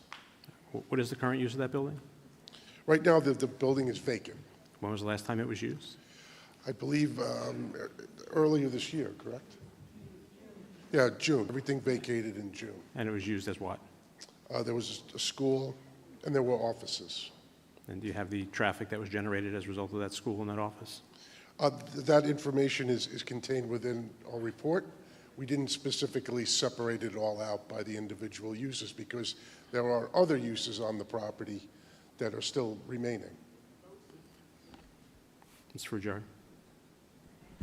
Yeah, just to follow up on the chairman's questions. Trip generation is determined by the varying uses, and in this particular application, it's a mix of affordable units and supportive care units. How do you classify supportive care? In other words, the reason for that question is, are the supportive care patients or residents, do they have the ability to drive? Because that would severely, there's 80 of those units. I think Ralph would be the most appropriate. Yeah, sure, by all means. Yeah. Be the best answer. Is this like an assisted living facility where you have supportive care and independent living? So it's not an assisted living facility, but it is similar to one in that we provide supports to the people that are there. So many of the veterans that we work with are from the Vietnam era. They don't drive. They get some transportation from the VA and other sources. I know a shuttle was requested. We can't really have a full-time shuttle, but we always have one or two vans, and we get people where they need to go. I think our experience with all of our sites is we generate a lot less traffic than a typical apartment building because the majority of the supportive residents don't have cars. Okay, that was my point, and I wanted to know if Mr. Muller took that into consideration with preparing your trip generation figures. Yes, we did. As I indicated previously in my testimony, we studied one of Concern's existing facilities, which is called Liberty Station in Port Jefferson. It's right on Route 112 between County Road 83 and 347 on the east side of the road. That facility, when we studied it, had 77 housing units, 45 which are supportive, which 25 of those were for veterans, 31 of which affordable, and there was a super unit. During the morning, using that facility as a model for the proposed project, that facility during the morning peak hour generated a total of 21 trips. In the midday, it was 33, in the afternoon, 40, and then on Saturday, 24. So it's not a relatively large amount of traffic, and we use that as a model for the traffic generated by this facility because the makeup of the patrons of or the residents of Liberty Station is very similar to what we're proposing here. So yes, that was taken into consideration. So any of the vehicles that could be moving people around or whatever are included in those numbers. How would the trip generation from this proposed project compare to a standard market rate apartment community of same number of units? I did not do that analysis. It might be nice for us to see Okay. that. And then lastly, trip generation is one thing. That Brentwood Road might be able to take those additional cars at a certain time of day. What did you consider the peak hour in your report? The peak hour was primarily between 7:30 and 8:30 in the morning. The middays is around midday, 11:30 to 12:30 in that area. 4 to 5, and then Saturday is 1:30 to 2:30. So it's within the commuter timeframes in the morning, the midday in the afternoon, and then the PM commuter period, and then on Saturday during the midday. Okay. The traditional peak periods. We followed recognized standards and procedures in the preparation of our report, and that was reviewed by the town's The only consultant. reason why I asked that question is because of the tenant mix that you're going to have at this facility. It might not coincide with the standard peak hours on Brentwood Road. So, I mean, when we perform the counts for this study and for any study, we traditionally, or we always count a range of hours. So the morning would be between 7 and 9, and usually the peak hour in that time frame falls within those hours. And then the midday period is between 11 and 3, so that encompasses school activity and people going and moving around during the day. And then the afternoon is 4 to 6, and on Saturday it's between 11 and 3. Okay, thank you very much. Thank you. Just going back to the school that was in there in June, was that what type of school was that? And how long were they there for? Why are they gone? What is the other proposed use, if in fact? It was the Muslim Academy, which had occupied the building for 10 years, and they have purchased their own school in Comac and relocated. But we also have Shepherd's Gate was in that building, and it has relocated to another building on our property, which St. Christopher Services, SCO, had been in that building and occupied the whole building with cars and everything, and then they left, and Shepherd's Gate, which had been on our property, just relocated to another one. Thank you. I just asked because, schools nowadays, the models sort of have changed in terms of people showing up in person versus virtual. I'm just wondering. They're in person. Right. Yeah. Do you know that? The Learning Connection is our other sponsored ministry, which women come onto the property and have done this for 25 years to learn English, and that's under the Brentwood School District. And do you happen to know the enrollment of the past schools that were in there? How many students or how many people utilize those services? About 350, 400. Utilize services. Yeah. Thank you. All right, thank you. Mr. Guardino, my other questions deal with, Mr. Rulon next, is walkability. Mm-hmm. So that's my next concern for you is how do people get to where they're going?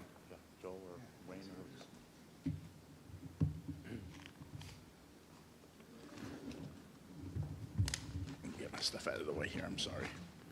There you go, sorry. There's existing sidewalks on the adjoining streets, but, and some existing sidewalks on the campus. There's going to be a new sidewalk constructed north-south up the new drive that's going to be built and improved to provide connectivity between the existing pedestrian access and sidewalks on the campus with the sidewalks on the public roadways on 3rd Avenue and on 8th Street. What would you say the distance is from the location to a downtown? To a downtown? Well, where are they walking to? They're walking to get services, right? To the thought behind the pedestrian connectivity is to connect the pedestrian access to the bus station and the LIR station. Okay. And the bus stop is at the corner of Brentwood Road and 3rd Avenue. The LIR station is north of the site. And what would you say the distance is to a downtown or to the train station? I could figure that out for you. I don't have it off the top of my head.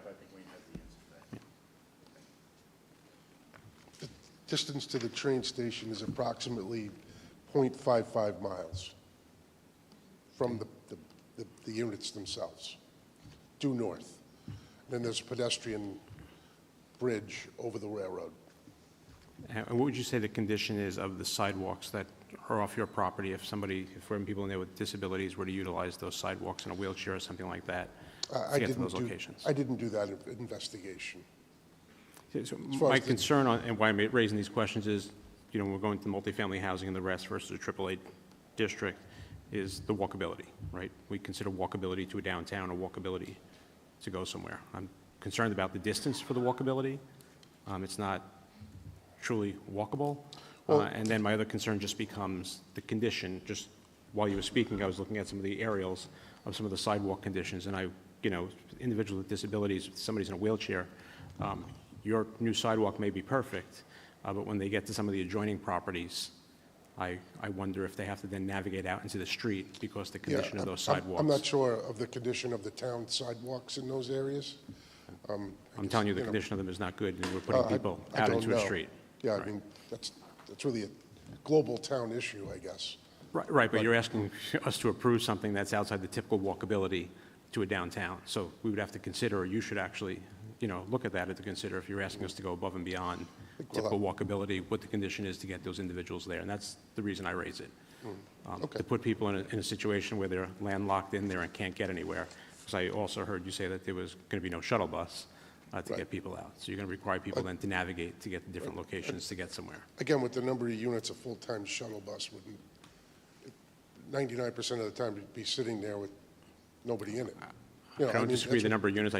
The reason I disagree with it is because of the walkability. You don't have the walkability, so they would need something to get to those locations. Well, That's why I raised those concerns. Those are my concerns with the project. Again, I think the project itself and the goal of the project is great. I think the work that the sisters do is great. But I think we need to address some of the concerns that make this falls outside of what is typically multifamily and walkability to a downtown, both the distance to it and the individuals and how they get to and from there. And again, the road structure, for me, I know Brentwood Road well and Suffolk Avenue well. There's traffic outside of those 1-hour windows that goes on in there. Again, it's not your problem that there's traffic there, but there is traffic there. So that's a concern that I have, is continuing to add the burdens to those roadways. Okay. Mr. Rulin, I think you had some questions.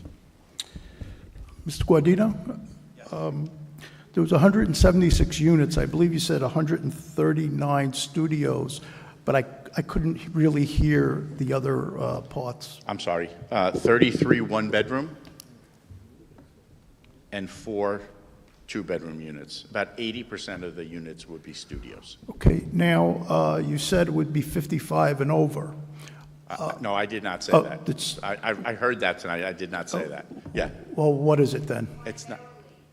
Primarily, okay. Mr. Cuomo, I believe, brought up the school district. Was any studies done about the potential effect it may have on the school district in regards to the number of school-age children that might be living there? Well, there was no study done, but the fact that 80% of the units are studio units, that would strongly suggest that those units are not going to generate school-age children, and so there would not be any adverse impact on the school district.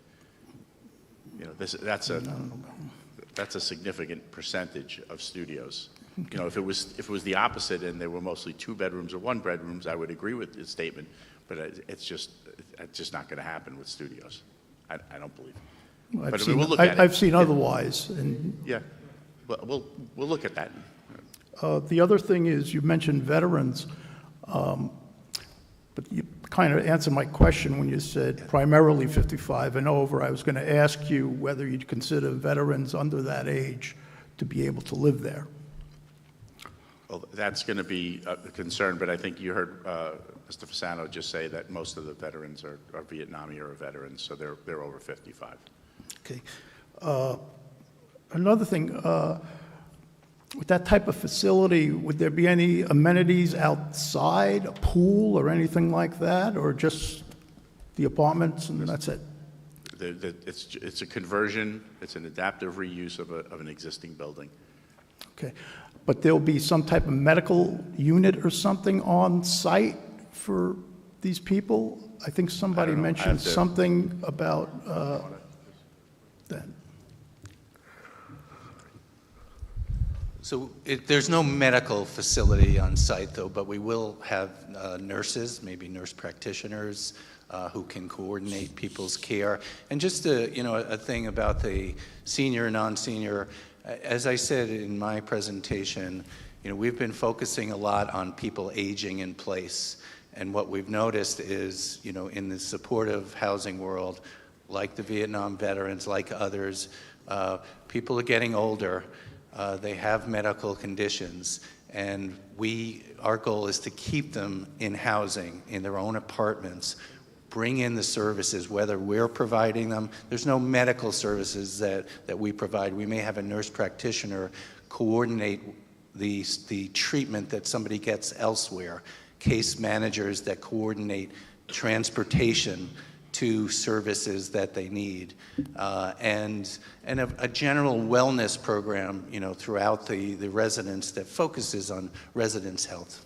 Would they have an office on site, though, or not? Oh, yes. We'll have staff on site all the time. This will have about 10 different staff members that are focusing on the needs of the residents.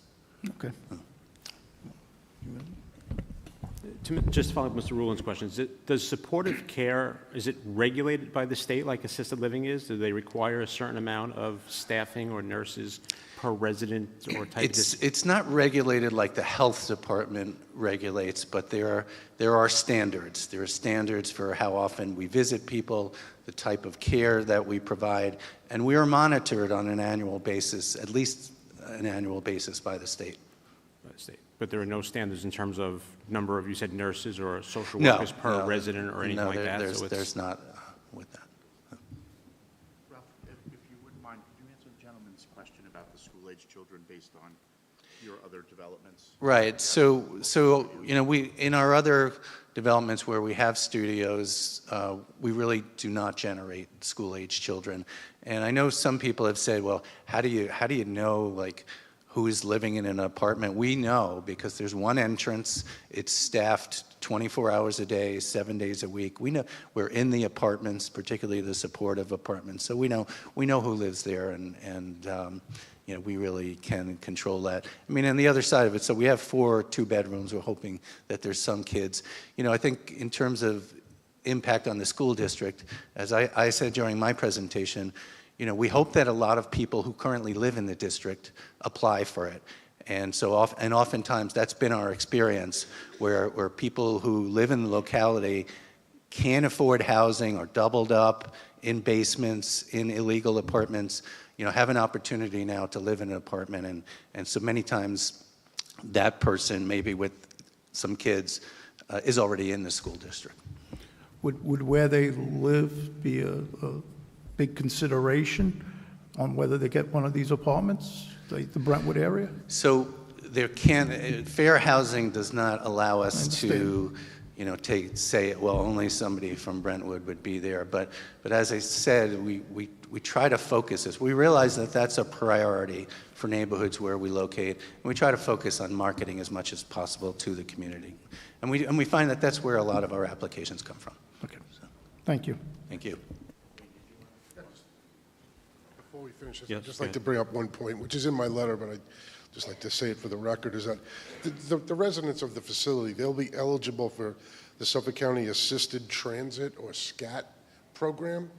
And the applicant has indicated that they will help the residents of the facility with that application process to allow them to take full advantage of the existing county program.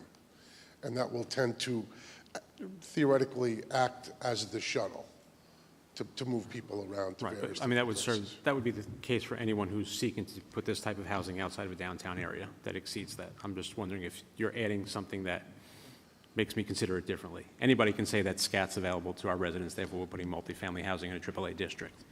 In this case, I'm asking if you're going above and beyond to try and get the multifamily into the AAA area. That's why I asked that question. Anybody can certainly make the SCAT argument. Sure. They should. If They they should, qualify for it. but I think we would have that in the town code as a reason that you didn't have to be walkable then. Right. Mr. Frugieri? And just getting back to traffic for another, one last question. This application is not a new construction. These buildings are existing. They have an existing permitted uses that could go in there. It would almost be a shame if these historic buildings remain vacant. So something's going to go in there at some point. Can you do an analysis of permitted uses, what the trip generation would be? Let's say a school went back into these buildings and operated. What would that trip generation be compared to the proposed use? Absolutely. That might be helpful for this board to understand, because something's going to go in these buildings. They're not going to sit vacant, otherwise they're just going to fall apart. Correct. Yes, we will document that. Okay, thank you. You also talked about, two questions are, services that are provided to the veterans. Do you bring on-site specific veteran services?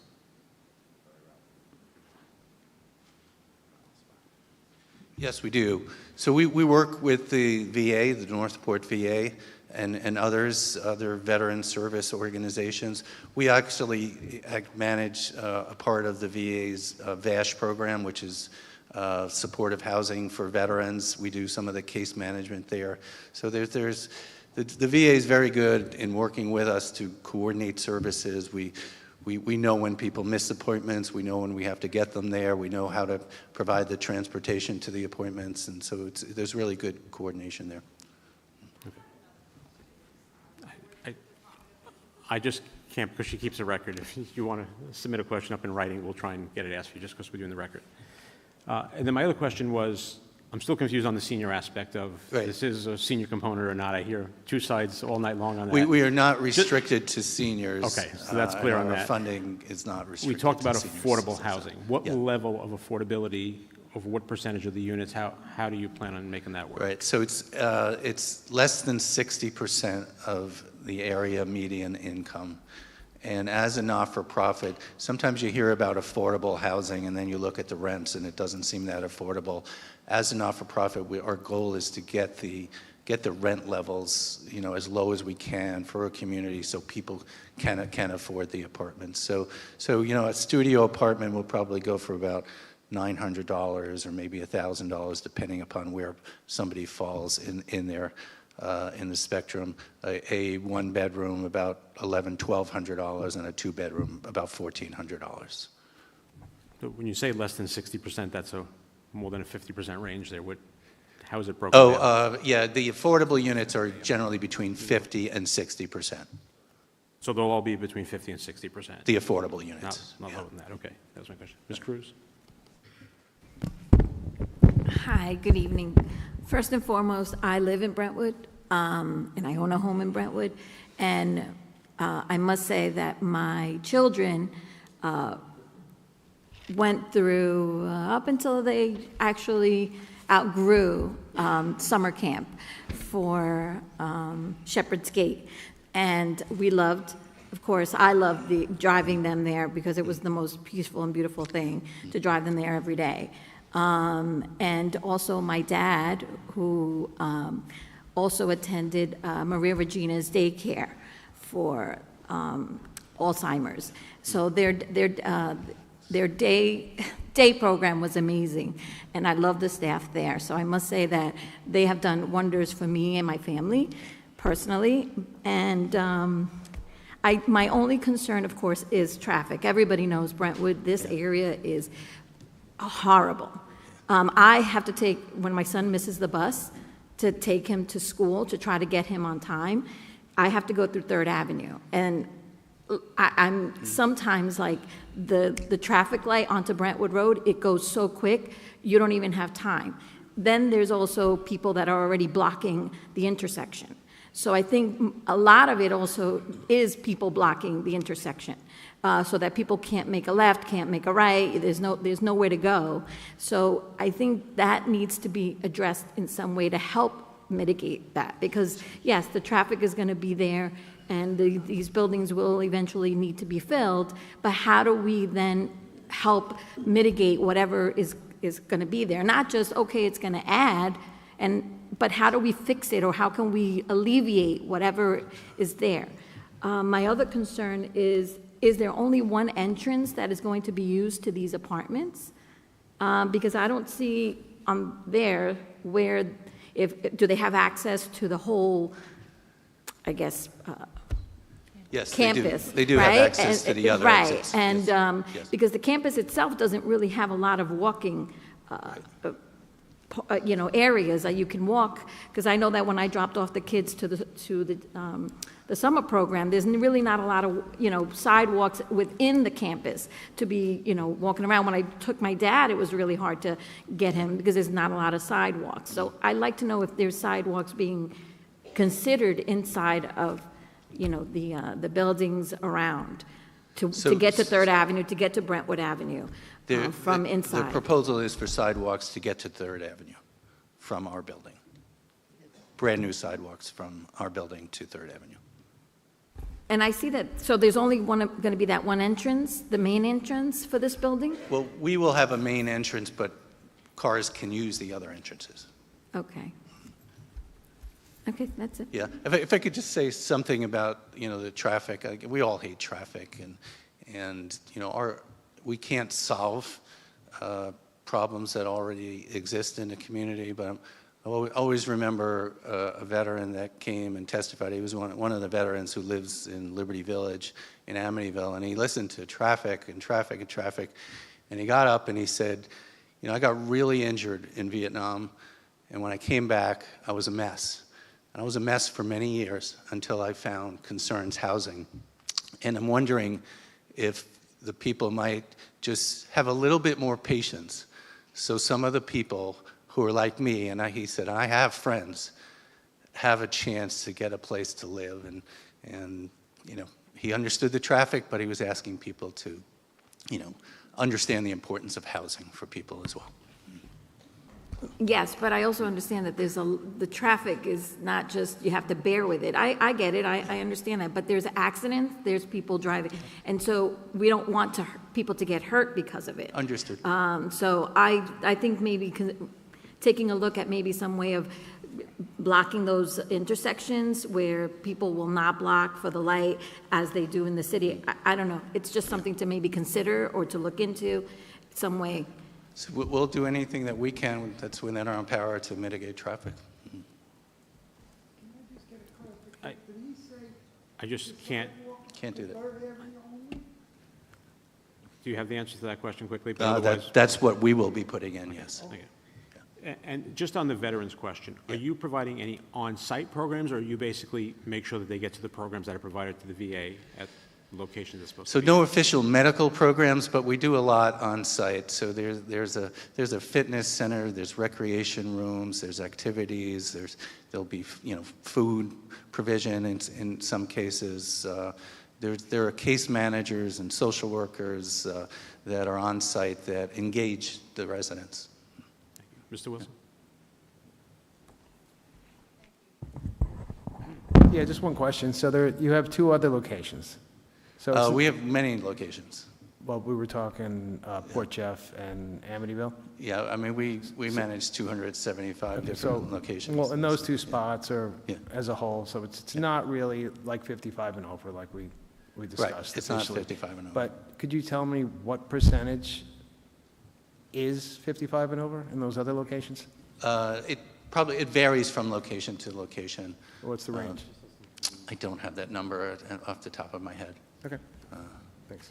But the reason why it's been talked about a lot here is that our intent for this particular housing was to focus on people who are aging and who need services, whether they're 55 or older. Many people have problems when they're 50 or 45, but the thought was to focus on what I was talking about before, aging in place. And so that's where our focus will be, and that's why we think we will have more people who are 55 or older. Thank you. Any further questions from the board? Would the applicant like to add anything further? Nothing further. We'll get you that information about the breakdown.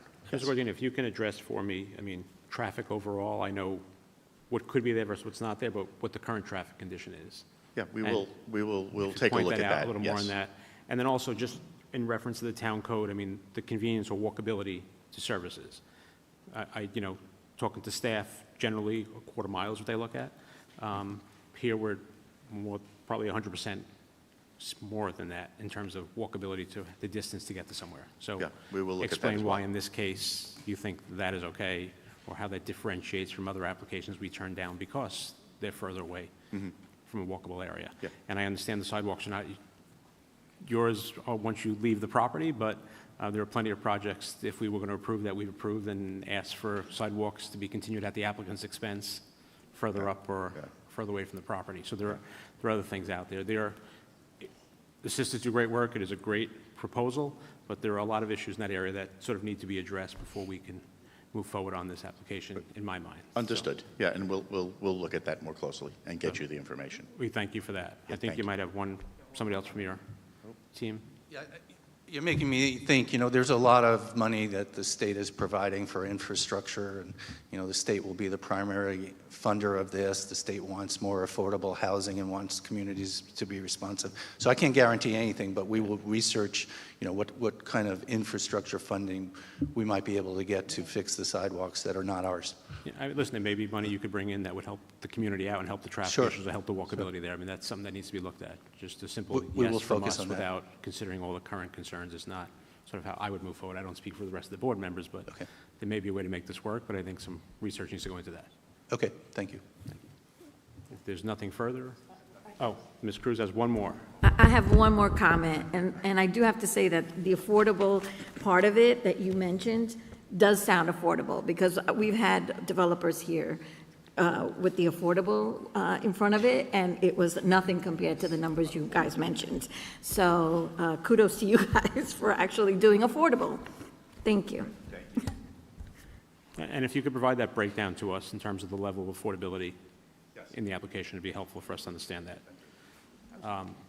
If there's nothing further, is there a motion? Mr. Frugieri. I'll make a motion that we keep the record on this application open for another 30 days. There's a lot of comments out there, and we want to give everyone an opportunity to submit written comments should they desire to do so. So I'll make a motion that we reserve decision and keep the record open for 30 days for written comment. Thank you. There's a motion by Mr. Frugieri to keep the record open for an additional 30 days for written comments and to reserve. Is there a second?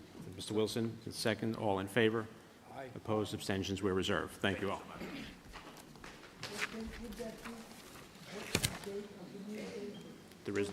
There is no new date. No. You can check with staff and they'll let you know. No time soon. Item 4 on the agenda, site plan modification decision item, Michael Nelson, President, SP 2024-069, northwest corner of Sunrise Highway, State Route 27 and Johnson Avenue, Bohemia, 5181 Sunrise Highway. Applicant requests a parking relaxation in connection with the mezzanine addition to a proposed supermarket. Good evening, Mr. DeCiccio. Good evening, Mr. Chairman, members of the board. My name is J.R. DeCiccio with the law firm of Greenberg Charig, 900 Stewart Avenue, Garden City, New York. With me tonight, I have Mike Nelson from Uncle Giuseppe's and also Jackie Peranto from Key Engineering. A little surprised because I thought the sisters were also in favor of the proposed Uncle Giuseppe's, but I guess not. You did? Okay. We're here tonight seeking a parking relaxation in connection with a proposed mezzanine addition for an Uncle Giuseppe's Marketplace in the Sayville Plaza Shopping Center on the north side of Sunrise Highway in Bohemia. The subject property is approximately 9.5 acres with 450 feet of frontage along Sunrise Highway. The westernmost portion of the building, measuring approximately 38,000 square feet, is the subject of this application. It was previously occupied by Babies R Us and most recently a Spirit Halloween store. Uncle Giuseppe's is looking to occupy that space, and in doing so, they are proposing to add a 3,800 square foot mezzanine. The mezzanine will be used for 2 offices, some IT space, an employee break room, and bakery storage area. It will not be open to the public or accessible to the public. The addition of the mezzanine, though, does add to the parking requirement, to the parking requirement for the site. It brings it to an additional 6 stalls to over what was already previously approved by this board back in 2022. Currently, there are 504 stalls provided. These are comprised of 429 standard stalls and 75 land bank stalls that are located along the Sunrise Highway frontage.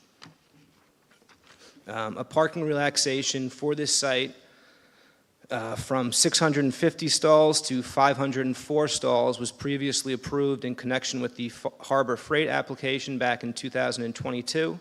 So the request before the board tonight amounts to a minor relaxation of only 6 stalls beyond what was previously approved.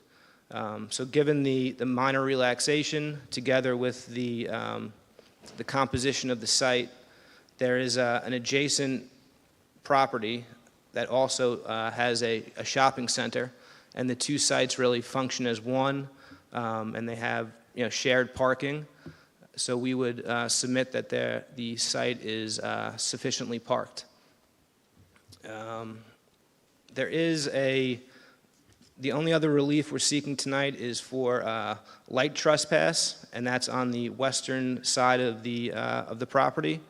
The subject property and the adjacent commercial property to the west share a drive aisle to the back of the buildings, and the lighting from each site is used to light that drive aisle. And this circumstance has existed for many years, and is really a matter of safety more than anything else.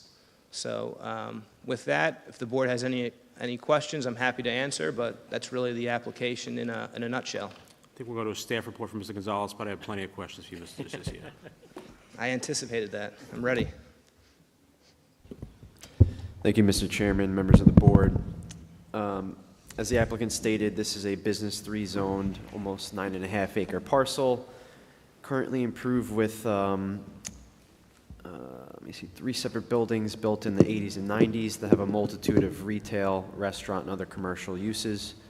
Application before the board tonight involves a change of tenant from a approximately 38,000 square foot vacant retail unit to a new supermarket with the addition of a 3,800 square foot mezzanine and a 1,990 square foot canopy along the front of the building, which will essentially match the overhangs and canopies that are in front of the other portion of the structure. Minor site work is proposed, installation of 3 car corrals in the front parking lot, installation of subgrade facilities for the supermarket, and replacement of parking area in kind, new sidewalk and the mentioned canopy overhang along the front of the building, a new concrete ramp along the west side of the building, and a redesign of the compactor system and pickup in the rear of the building, as well as minor site lighting upgrades. The prior 2022 application for the adjacent retail unit was granted a parking relaxation to allow 504 parking stalls where 650 were required. The current proposal would maintain the same 504 with 656 stalls required, so just a addition of 6 required stalls based on the last application. This lot maintains cross-access and shared parking with the 3 adjacent properties to the west, all essentially acting as one large shopping center. And the shopping center provides an ample amount of parking based on all the uses, and staff does not foresee any issues in terms of parking. So based on that, staff recommends the board grant the application subject to the attached conditions. Thank you. Any questions from the board? It's his first appearance before us since leaving. It's got to be something we can ask him. I'm happy not to answer anything. I got to find something for you. Mr. DeCiccio, so you're proposing then, Spirit Halloween is now Spirit Christmas, right? It's the first It is, location on Long Island? Yes, yes. So you're taking away the Halloween and the Christmas from the community?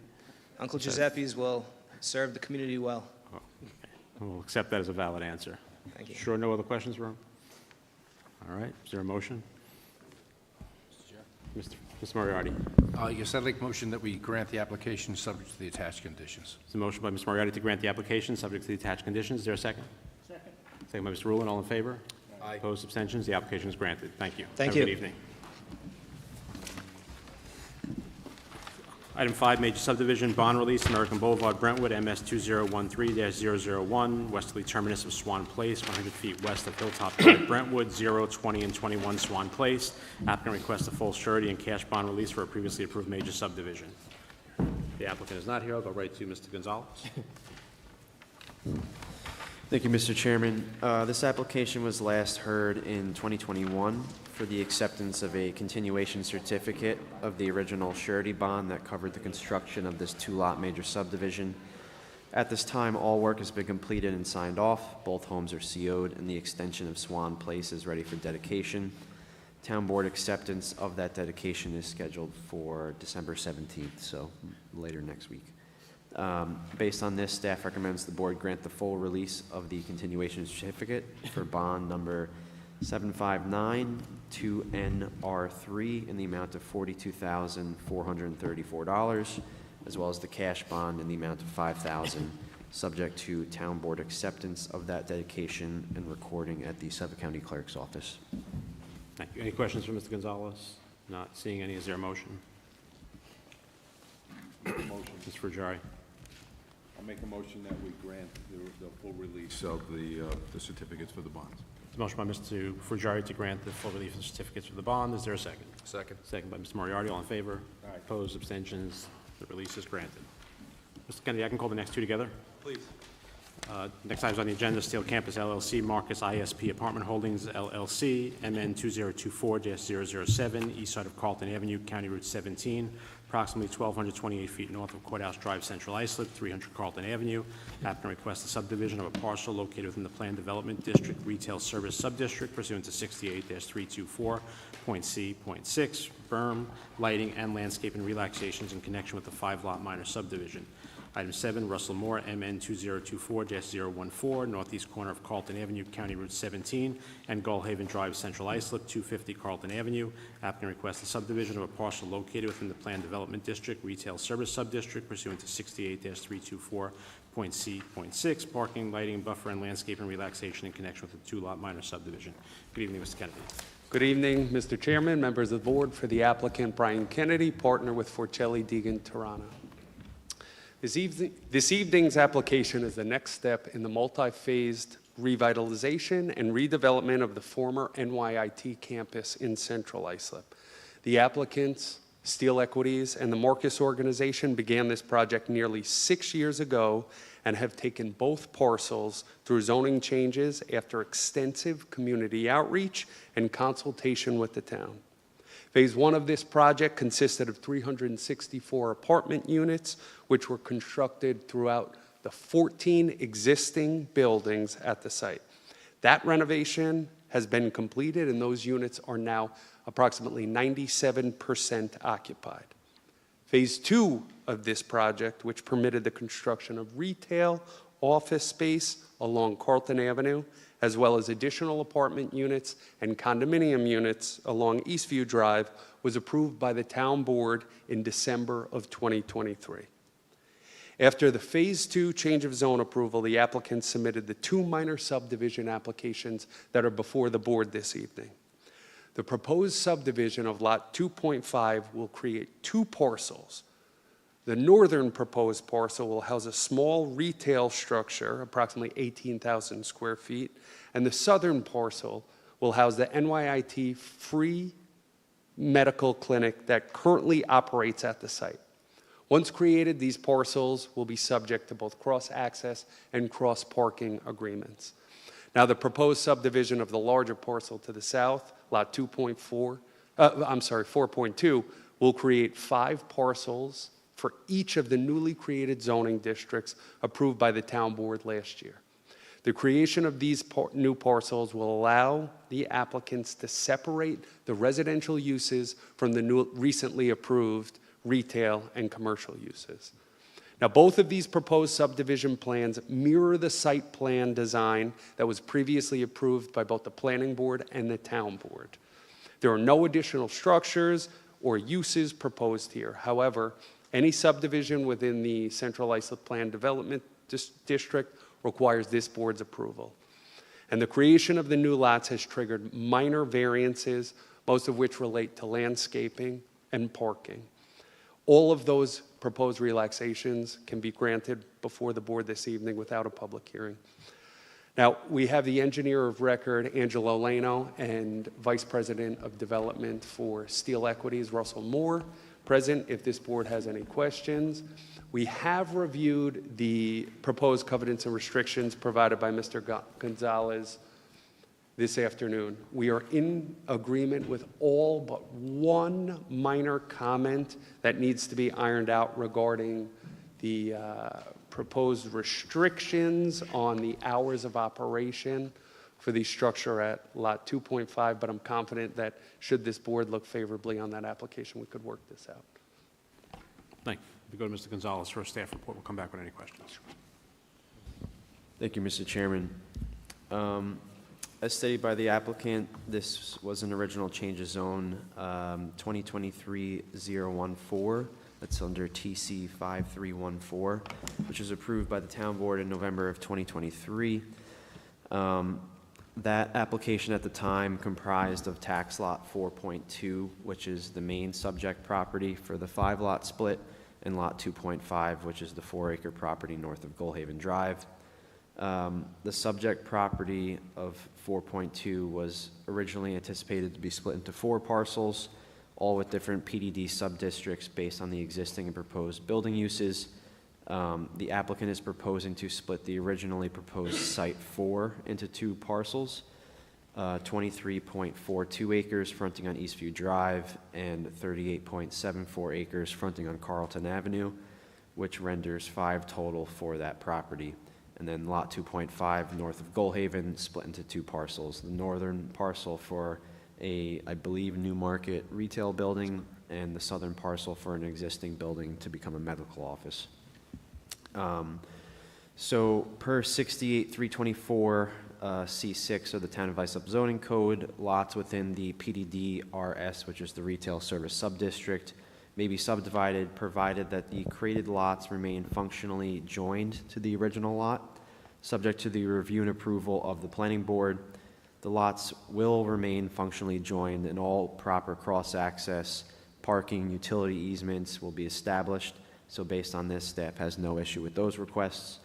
As a byproduct of those proposed subdivisions, the front yard landscaping figures changed for lots 1 and 4 on the subject 4.2 property. Lot 1 will provide 3% instead of 10%, and lot 4 will provide 7%. As the original Site 4 had 2 frontages, this is, a virtue of the subdivision, essentially cutting each almost in half. The front landscaping figures were reduced. However, both lots still well exceed the minimum 20% overall requirement, lot 1 at 34% and lot 4 at 44%. So a very minor overall landscaping relaxation is required on lot 1, which is the 2.5 subdivision north of Goldhaven. It's just under 20%, very minor. Lot 2 on the northern parcel requires parking relaxation of 109 stalls provided where 131 are required, but Lot 1 is overparked in terms of that requirement, so it brings the total to 181 instead of 182 for the two properties combined. And as stated previously, cross-access and shared parking is a requirement of this application for both subdivisions.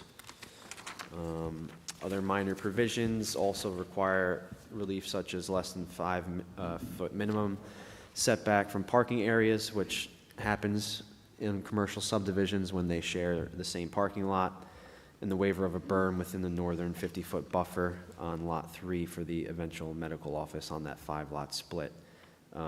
If any additional relief is identified during, the site plan reviews that are in right now, in regards to land regulations or zoning code, the applicant would be required to apply to those respective boards in the future. However, based on the above, staff recommends the board grant the application subject to the attached conditions. Mr. Gonzalez, have you spoken to Ms. Kennedy about the one concern you have? I don't believe we have, so if you want to bring it up, we can hopefully resolve it or get Item number 4C, modifying the hours of operation to reduce peak parking demands. The concern with that would be that would significantly limit the proposed tenants that we could get into that retail market. It would be incredibly difficult for us to get a tenant in there with that restriction. But I can assure you, the other conditions that are proposed in there can adequately address any of the town's concerns should parking become an issue there. Yeah, and this so cross-access is still in place on all the properties, correct? All of them.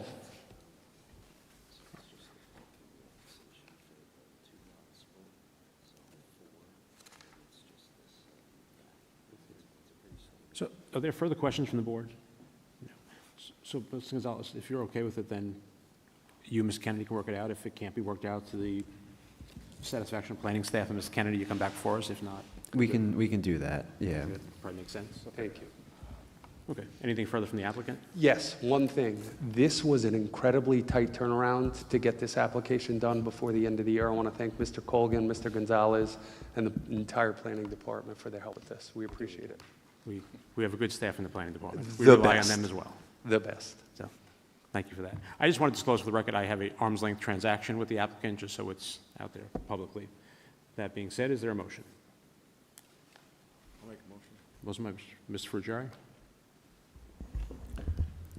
I'll make a motion that we close this hearing and grant this application subject to the covenants or restrictions and the applicant working out the one minor change, with the eye of not interfering with the tenant's ability to secure tenants. Motion by Mr. Frugieri to grant the application subject to covenants restrictions with the understanding that item was at 4 will be resolved between planning staff and the applicant's attorney. Is there a second? By Mr. Wilson, all in favor? Opposed, abstentions, the application is granted. The Thank you. applications are granted. Have a great day. Thank you. Next item on the agenda, Planning Board application decision item, Taco Bell of America LLC, PB 2023-042, south side of Veterans Memorial Highway, State Route 454, approximately 0 feet east of 5th Avenue, Bohemia, 0 Veterans Memorial Highway. Applicant requests a Planning Board special permit for a fast food restaurant with drive-through and approval of outdoor seating in the Industrial Corridor District pursuant to 68-466.1 L2 and 68-467H1 respectively. Site plan modifications may be required as part of this application. Applicant also requests a waiver of zoning code section 68-423.4C to allow less transparent glass on the street front facades, 68-423.4D to allow a drive-through service window in the second front yard, and 68-423.11A to allow a 12-car queue lane in the second front yard, and 68-423.11D to waive the sidewalk requirements along 5th Avenue. Good evening. Good evening, Mr. Chairman, members of the board. My name is Greg Alvarez, Amato Law Group, 666 Old Country Road, here on behalf of Taco Bell of America, LLC. We previously appeared before you on, I believe it was November 13th, to discuss this application. At that time, we did discuss various items, but certainly the conversation focused upon the proposed drive-through and potential impacts on the neighboring properties to the south, particularly during overnight hours. As part of that discussion, we also discussed a request on the part of Taco Bell to have extended hours overnight as part of its drive-through service to 4 a.m. And at the conclusion of our conversation, we were granted the opportunity to present further information to support that request. On December 6th, we did submit a package of materials electronically. I do have hard copies for everybody, if I could submit that now. Yes, we'll make those part of the record.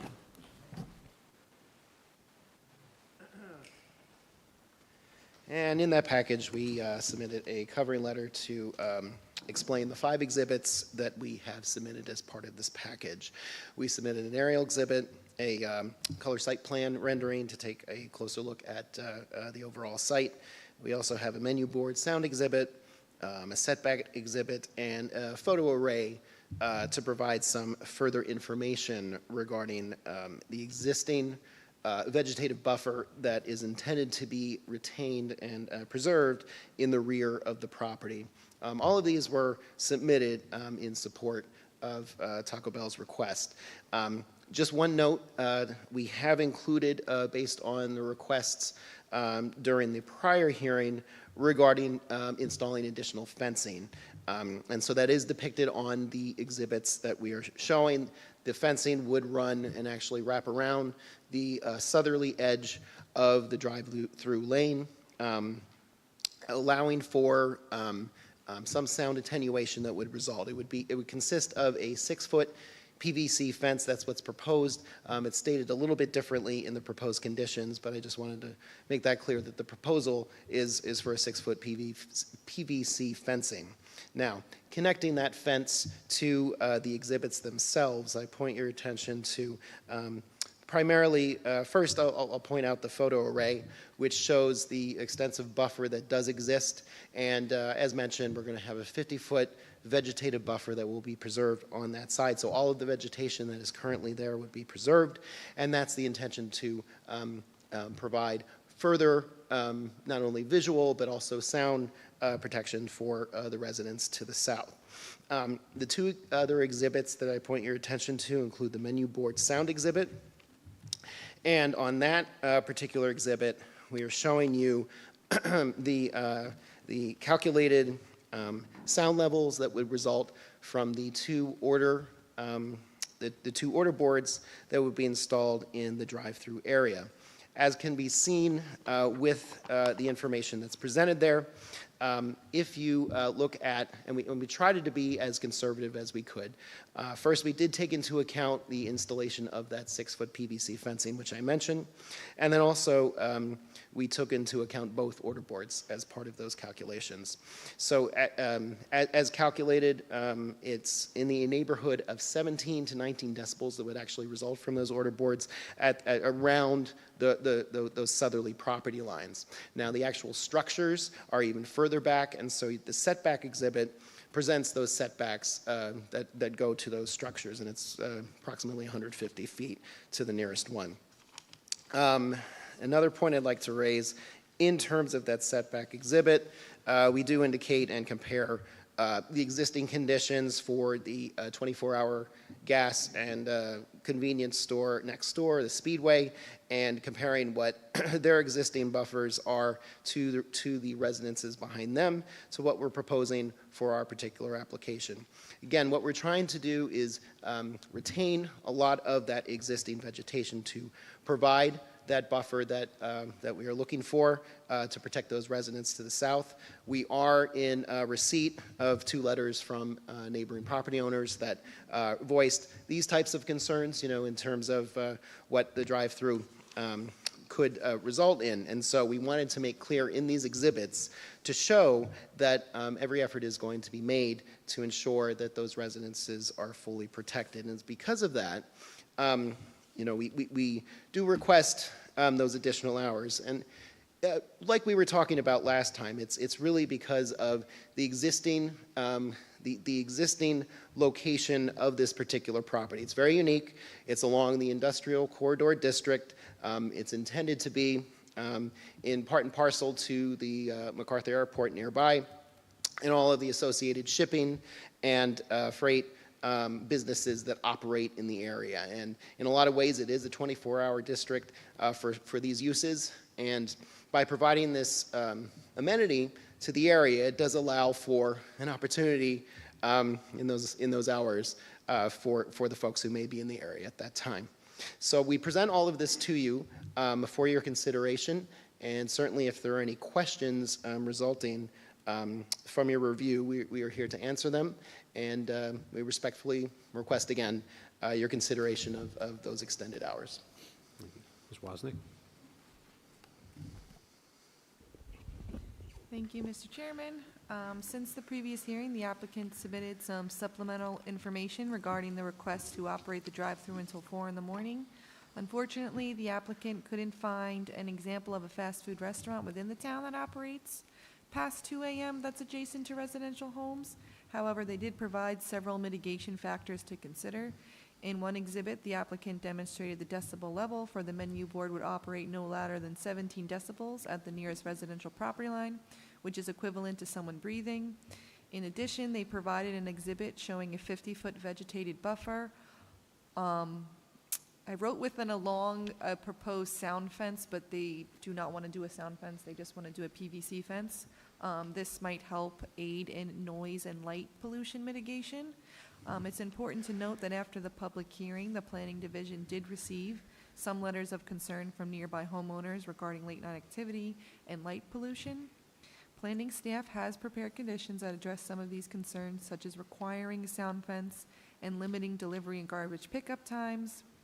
Based on this, planning would recommend the board grant the application, subject to the attached conditions, which do limit the hours of operation from 8 a.m. to 2 a.m., in keeping consistent with the board's previous decisions for fast food restaurants when adjacent to single-family homes. And Mr. Chairman, if I just may clarify one thing.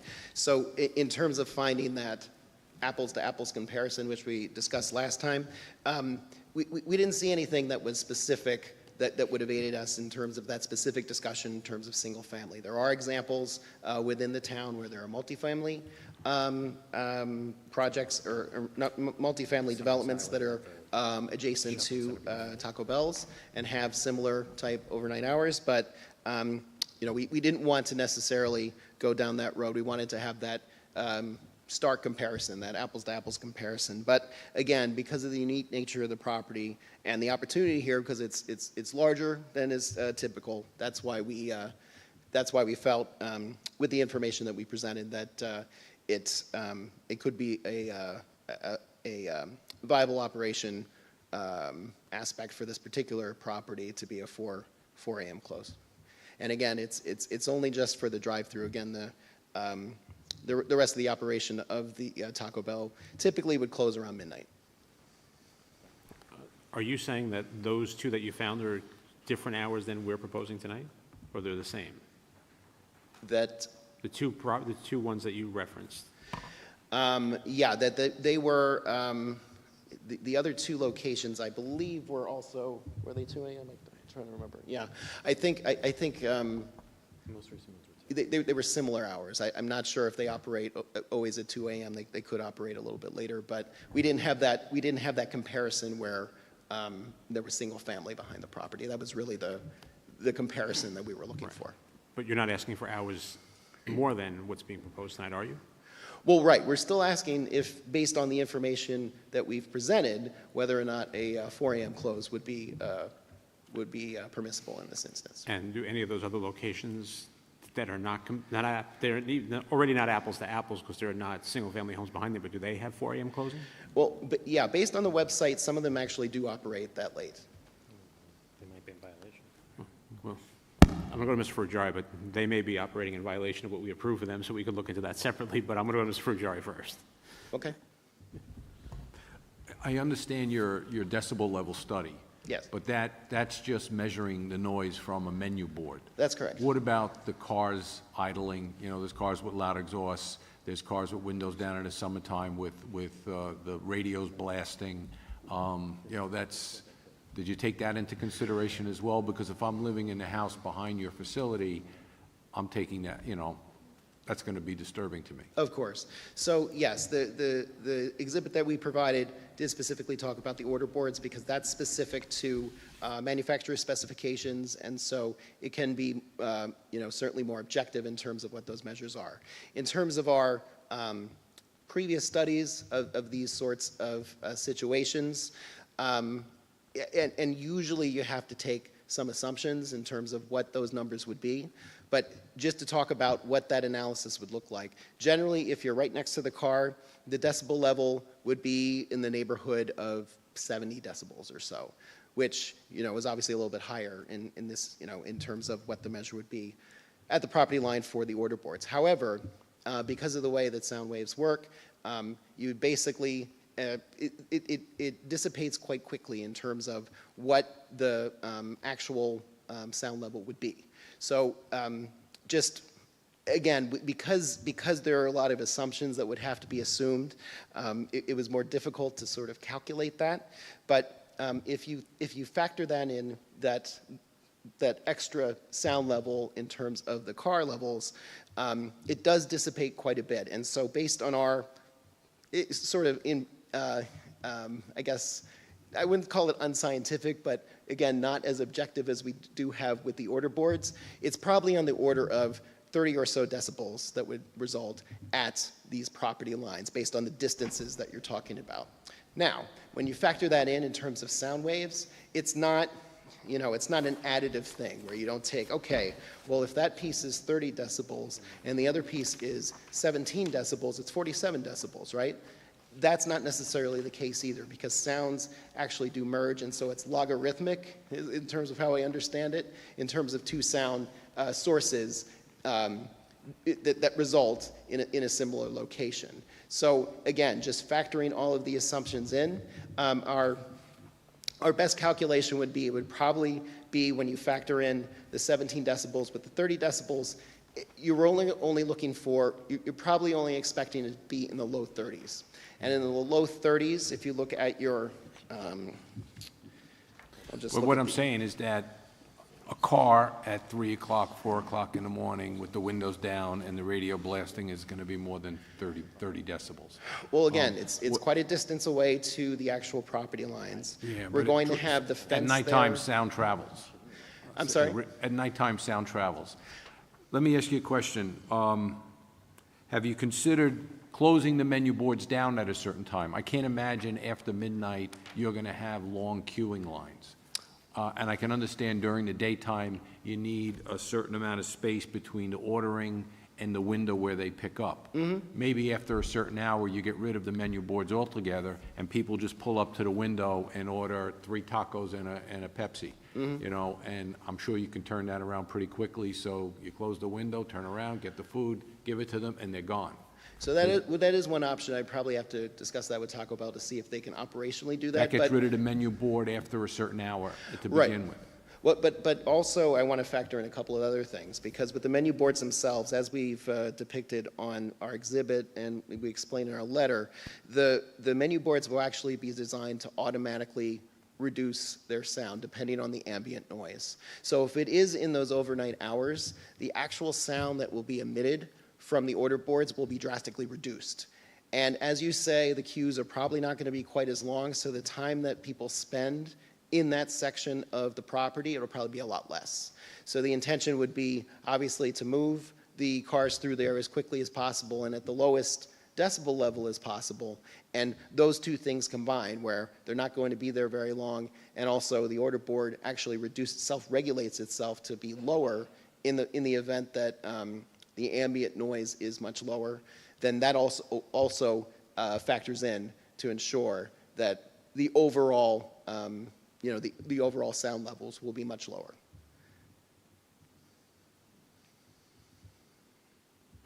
Well, as I've stated, my concern is not the menu board itself. It's getting people away, the motorists away from the residential homes. Understood. And that, I think, is the intention with this approach as well. I'm just confused. Either a question for the applicant or Ms. Wozniak. Are we getting a sound attenuation fence or just the PVC fence? And also, I note the height on here is 6 feet, which I think, as just pulling up the town code, the requirement is 8 feet. Right, so I think if the town directs for it to be 8 feet, I think we're certainly fine with that. We're not direct, I mean, the code says 8 feet. So Okay. it's not, we're Okay. asking you something special, it's what the code requires. Okay, if the code requires it, that is certainly, Taco Bell will certainly require that.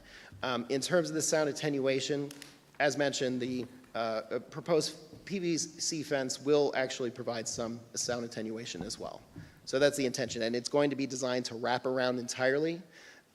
Sometimes sound attenuation, more, in a different form, usually they're, more condensed, but here we're actually designing it so it'd be fully surrounding that circle as you pass through that queuing area. So the intention there was try to find the right balance.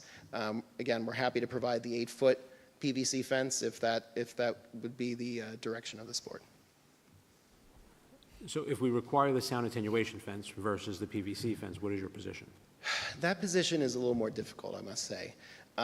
First of all, it's usually more appropriate in situations where maybe you have the properties more butted up against here. I know the merits, we can go back and forth now. Sure. I think we all understand what the merits are of the application. Right, so certainly My simple question is... The applicant's preference would be to install the PVC Forget about preference. If we were to require a sound attenuation fence, I'm willing to reserve and let you come back and tell me the difference in attenuation between a sound attenuation specifically and a PVC fence. I don't know the difference myself. I'm not sure if any of the board members do. Yeah. But if it's not a significant difference, maybe there's merit to that argument. I don't know. It actually is quite a significant difference, and Okay. that's the reason I mentioned that, yeah. Okay, so if it's a significant difference in terms of the sound attenuation, it's significant.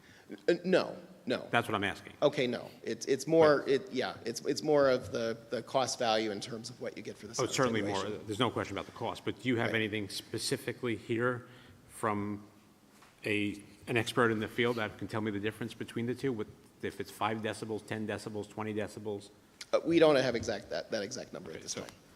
Again, I'm only one board member, but my position would be on this, absent of showing that you have for us that the difference between the two in terms of decibel levels is insignificant. I would require, in order for me to approve this, I already have reservations that it's up against, single-family residences that we're going to go to 2 a.m. But I would ask that it be a sound attenuation fence, absence of showing from an expert in the field or from literature or from something that comes out from somebody who can tell me the difference in decibel level reduction between a sound attenuation fence and a PVC fence. Just your representation of it's not, No, I understand that. No, that's perfectly valid. But what I will say is that, based on the levels that we have provided in terms of, what this particular fencing will provide, certainly we think it's well within the acceptable range in terms of what, what we would want to see at that property line. And so, well, again, until 2 a.m., obviously anything at the property line that's consistent is problematic. To Mr. Ferrugiari's point, cars have different muffler systems, different loudness that come out of them. People have their windows open. People sometimes play music in their cars that you can hear much louder than a train engine or a train horn going by, so that you have no control over that. No, and that's why we want to make sure the protection's in place. Again, I'm maybe okay with the PVC fence if the difference in decibel reduction is not significant outside of that showing. My opinion, I'm only one member of this board, would be that I would ask for the sound attenuation fence. Certainly the 8-foot is required by town code on the fence, but I would ask for a sound attenuation fence. And you tell me how you want to play that. I can get a feel from the board before we vote on it, or? Yeah, I think the proposal that we've put forth with the PVC fence, what we've tried to do is maximize its value by doing the wraparound approach. But in terms of providing a sound attenuation wall that's significantly more expensive, that's a very long stretch to go in terms of the requirement. In terms of the net value, I don't know if the utility is necessarily there. Again, the suggestion here was to provide a little more, actually significantly more fencing than typically would be provided, say, for a sound attenuation wall. And then that would further provide, and the results are there in terms of the exhibit, to show that the decibel level is quite low. Can I just say, I'm not an expert on this, I may turn to Mr. Ferrugieri on this, but I think there are things between a wall and a PVC fence that are considered sound attenuation in terms of fencing or other items. Well, the PVC, like I said, does have sound attenuation But it qualities. doesn't get the level of reduction, at least I'm not sure if it gets the level of reduction. My understanding is it does not. Outside of a showing from you that it does get similar reduction, I'm not willing to go forward in just PVC fence. But I'm going to turn to Mr. Ferrugieri, who might know a little more. Yeah, I don't think we're looking at, like, at the walls that are along the Long Island Expressway. Mhm. But there are fences that have attenuation, sound attenuation qualities, and something that would be more than a PVC fence. A lot of times, builders would use it on retail developments to mask the sound coming from their HVAC equipment on the rooftops. Mhm. You know, and it's not that substantial. Right. Well, I'm just trying, okay, so now we just need to determine then, to what level we're trying to achieve. Are we trying to achieve the town, the town's noise code? Is it, because I think we're well in compliance with that already, but in terms of what is being sought here, and then from there, then we can get more direction in terms of what is actually, is what the end game is, I guess, is what we're trying to achieve. I mean, my understanding was there was going to be a sound attenuation fence that was coming in. It's not. It's a simple PVC fence. If we want us to reserve and have Ms. Wozniak do some research for us on what the different type of fencing would provide at sound attenuation, we can do that. But I'm one person. I don't know. I can poll the board right now. If maybe I'll be overridden on this one, but I'm not willing to approve. I already have reservations about already up against single-family homes. People have a right to quiet enjoyment of their property. There is a significant buffer there. We are going to put something additional there. There are ways to mitigate the sound, but we don't have control over just your microphones and your speakers that are used. There are going to be cars going back there regularly and people in cars and doing things. So whatever we can do to attenuate that and make sure that it does not get loud. 2 a.m. is still a very late hour for people, especially children or others who may be sleeping in their backyard. And Mr. Chairman, I understand that. I think for us, it's, when this site was identified, being that it's located, where it is on Vets Highway, it's situated next to a 24-hour use that's already in operation that has similar issues in terms of idling cars in being located there, fueling that's going on as well, and a 24-hour use. We're just trying to achieve something that's the right balance here. And so I think the proposal that we've put forth does do that, but just trying to get somewhere that certainly where you're comfortable at it, but at the same time making sure that it's proportional in terms of the actual the actual conditions of this particular property. So I'm going to propose this, unless there's a motion otherwise. I'm going to propose that this be reserved this evening. We'll put you back on for the very next meeting, but either one, it's an 8-foot tall sound attenuation fence that's going up, or two, you come back here with some study or something that shows that the difference between what you're installing and a typical sound attenuation fence, again, not necessarily a wall, I think Mr. Ferrugieri addressed that, is so insignificant that it makes no difference. But I think that's the way to go. That would bring my comfort level up. Or if you'd prefer me asking for a motion on the application as is, I'm happy to do that. Well, no, I mean, we obviously want to get to a point where everyone's comfortable. Ms. Cruz has a question as well. Of course. As soon as I get the button going. So this is really like a 2-hour difference. So they're not willing to budge for the to have a 2 a.m. Because I mean, in this instance, it's 2 a.m. Well, It's not like it's not late. It's really, there. And when does Taco Bell open in the morning? Don't they serve breakfast? Yes, I think at this time, the stated opening hour is 8 a.m. So you're talking about like literally almost 24 hours, because once they leave, somebody's coming back to clean up, to do whatever. So this is really not just 4 a.m. and, they don't open until 11 or 1 o'clock and, or No, I 11 understand. a.m. or whatever. You're opening up a couple of hours later. No, I So I understand. think I don't see why the 2 a.m. is such a hard line, Well, considering that you are late night already at 2 a.m. That's just my opinion. No, that's a on it. fair point. And I think if there is that concern in terms of the 2 to the 4, Taco Bell would be willing to go to 2 a.m. You know, and I think if we could, you know, if that provides enough comfort level, and then with the current fencing as designed up to 8 feet would be sufficient for a 2 a.m. Hours restriction, I think Taco Bell would accept that if that's another opportunity to reach a determination. Yeah, I mean, to Mr. Cruz's point, I've seen nothing that shows, I mean, the 4 a.m. that you referenced is in violation of what's been approved, so that Taco Bell is operating outside of what this board has approved. I mean, I would want to see at the next meeting, either a sound attenuation fence or the study that shows why it's not a sound attenuation fence, and I'm open to both, but the sound attenuation needs to be there. And secondly, that Taco Bell voluntarily agrees to 2 a.m. as the hours of closing for that location. So those two things we'll put you on for the next agenda, and I think we're ready to go forward. Okay, and then I would just like to keep open then, if, you know, in the event, determining on, you know, the sound attenuation that may be required, to keep the conversation open to 4 a.m. in the event we're able to present further evidence. I'm sorry, to keep the conversation open to the 4 a.m. or you're? Correct, yeah, just in the event.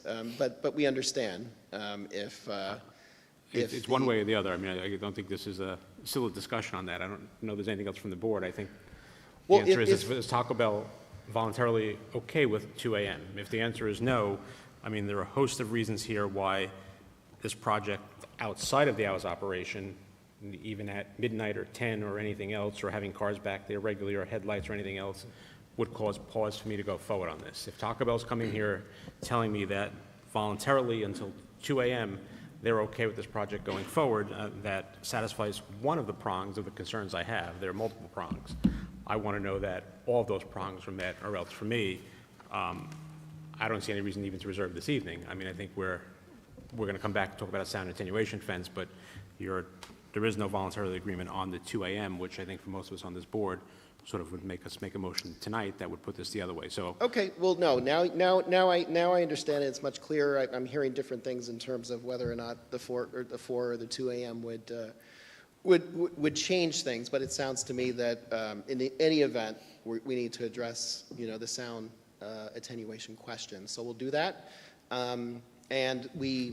You know, if there is no option for the 4 a.m. based on, even if we provide you further information, certainly Taco Bell would accept 2 a.m. yeah, I mean, I'd like to see next time that your request is for the hours of operation until 2 a.m. If you're coming back here again asking for 4 a.m., I think we can revisit each of the concerns on this and talk about why each of them is sort of problematic. I mean, we're going out of our way, I think, on some of the other issues here to make this work for you, and I think you're still continuing to ask for more. If there's not a voluntary agreement from the applicant that 2 a.m. is part of their application, I have reservations on moving forward even with the sound attenuation fence. So I just put that out there as okay, as and my understood. exposure. And just to be crystal clear, Taco Bell will accept the 2 a.m. and we'll bring that information next time. Perfect. Okay. So whatever you can do on the sound attenuation, the sooner you can get it to Ms. Wozniak, we'll happily put you on for the next meeting. I didn't realize that till this evening that it was by reading what you just submitted to me, that it was a 6-foot PVC fencing, or else I would have raised it prior to have that addressed for this evening, but that's the concern I have. Understood. Are there any further questions from board members? Anything further from the applicant? That's it for this evening. Thank you. And if you have it all ready to go and in time, we can get you on first before the public hearings at the next one, so you're not waiting to the end to get out of here, okay? Okay, So thank you very appreciate much. that. Yeah, that would be definitely Thank you. appreciated. So When is the next meeting, if I may know? January 15th. January 15th. January 15th. Yeah. Okay, thank you Okay. very much. We'll see you then. Can I get a motion to reserve? I make a motion to reserve, Mr. Chair. It's a motion by Ms. Moretti to reserve decision, second. By Ms. Cruz, all in favor, opposed, we are reserved. Thank you. Happy See holidays. you soon. Thank you. Motion to adjourn by, is this person coming or no? Do we need them here? Oh, as long as you don't need them here, that's fine with me. I didn't see them, so I was going to skip over them. They added it at the end, they don't come, but okay, go right ahead. So Ms. Wozniak, I'm going to call the last one, which is Jean Arcieri, Sabor A. Columbia 3, PB 2024-027, southwest corner of North Research Place and Carlton Avenue, County Route 17, Central Islip, 20 North Research Place. Applicant requests planning board approval for signage in the PDDRS district pursuant to 68-324C3A. I do not see the applicant here. Ms. Wozniak is okay with us going forward, so I'll turn to Ms. Wozniak for a report. Yes, so So the property is located on the northwest corner of North Research Place and Carlton Avenue in Central Islip, and it's the site of several retail stores and restaurant pad sites. Tonight, the applicant's looking to obtain signage for one of the restaurant pad site buildings that was formerly occupied by Carrabba's. A change of tenant for a Colombian restaurant was filed in October with the building division, and the applicant is looking to install 2 channel letter facial signs located on the east and north facades above the restaurant entrances. In addition, a tenant panel in the existing ground sign will also be replaced with the new restaurant name. The proposed signage is consistent with the existing signage for the other stores and restaurants in the shopping center. Therefore, planning recommends the board approve the signage as presented. Any questions for Ms. Wozniak? Is there a motion? I'd make a motion to grant the application. There's a motion by Mr. Moriarty to grant the application. Second? Second by Mr. Frugiero. All in favor? Aye. Opposed? Abstentions? The application is granted. Going back to that motion to adjourn. Mr. Rulon, it's your first meeting. You're required to make the motion to adjourn. Make a motion to adjourn. Motion by Mr. Rulon to adjourn. Is there a second? Second by Ms. Moriarty. All in favor? Opposed? Abstentions? We are adjourned. Have a good night all. Happy holidays and everything else in between.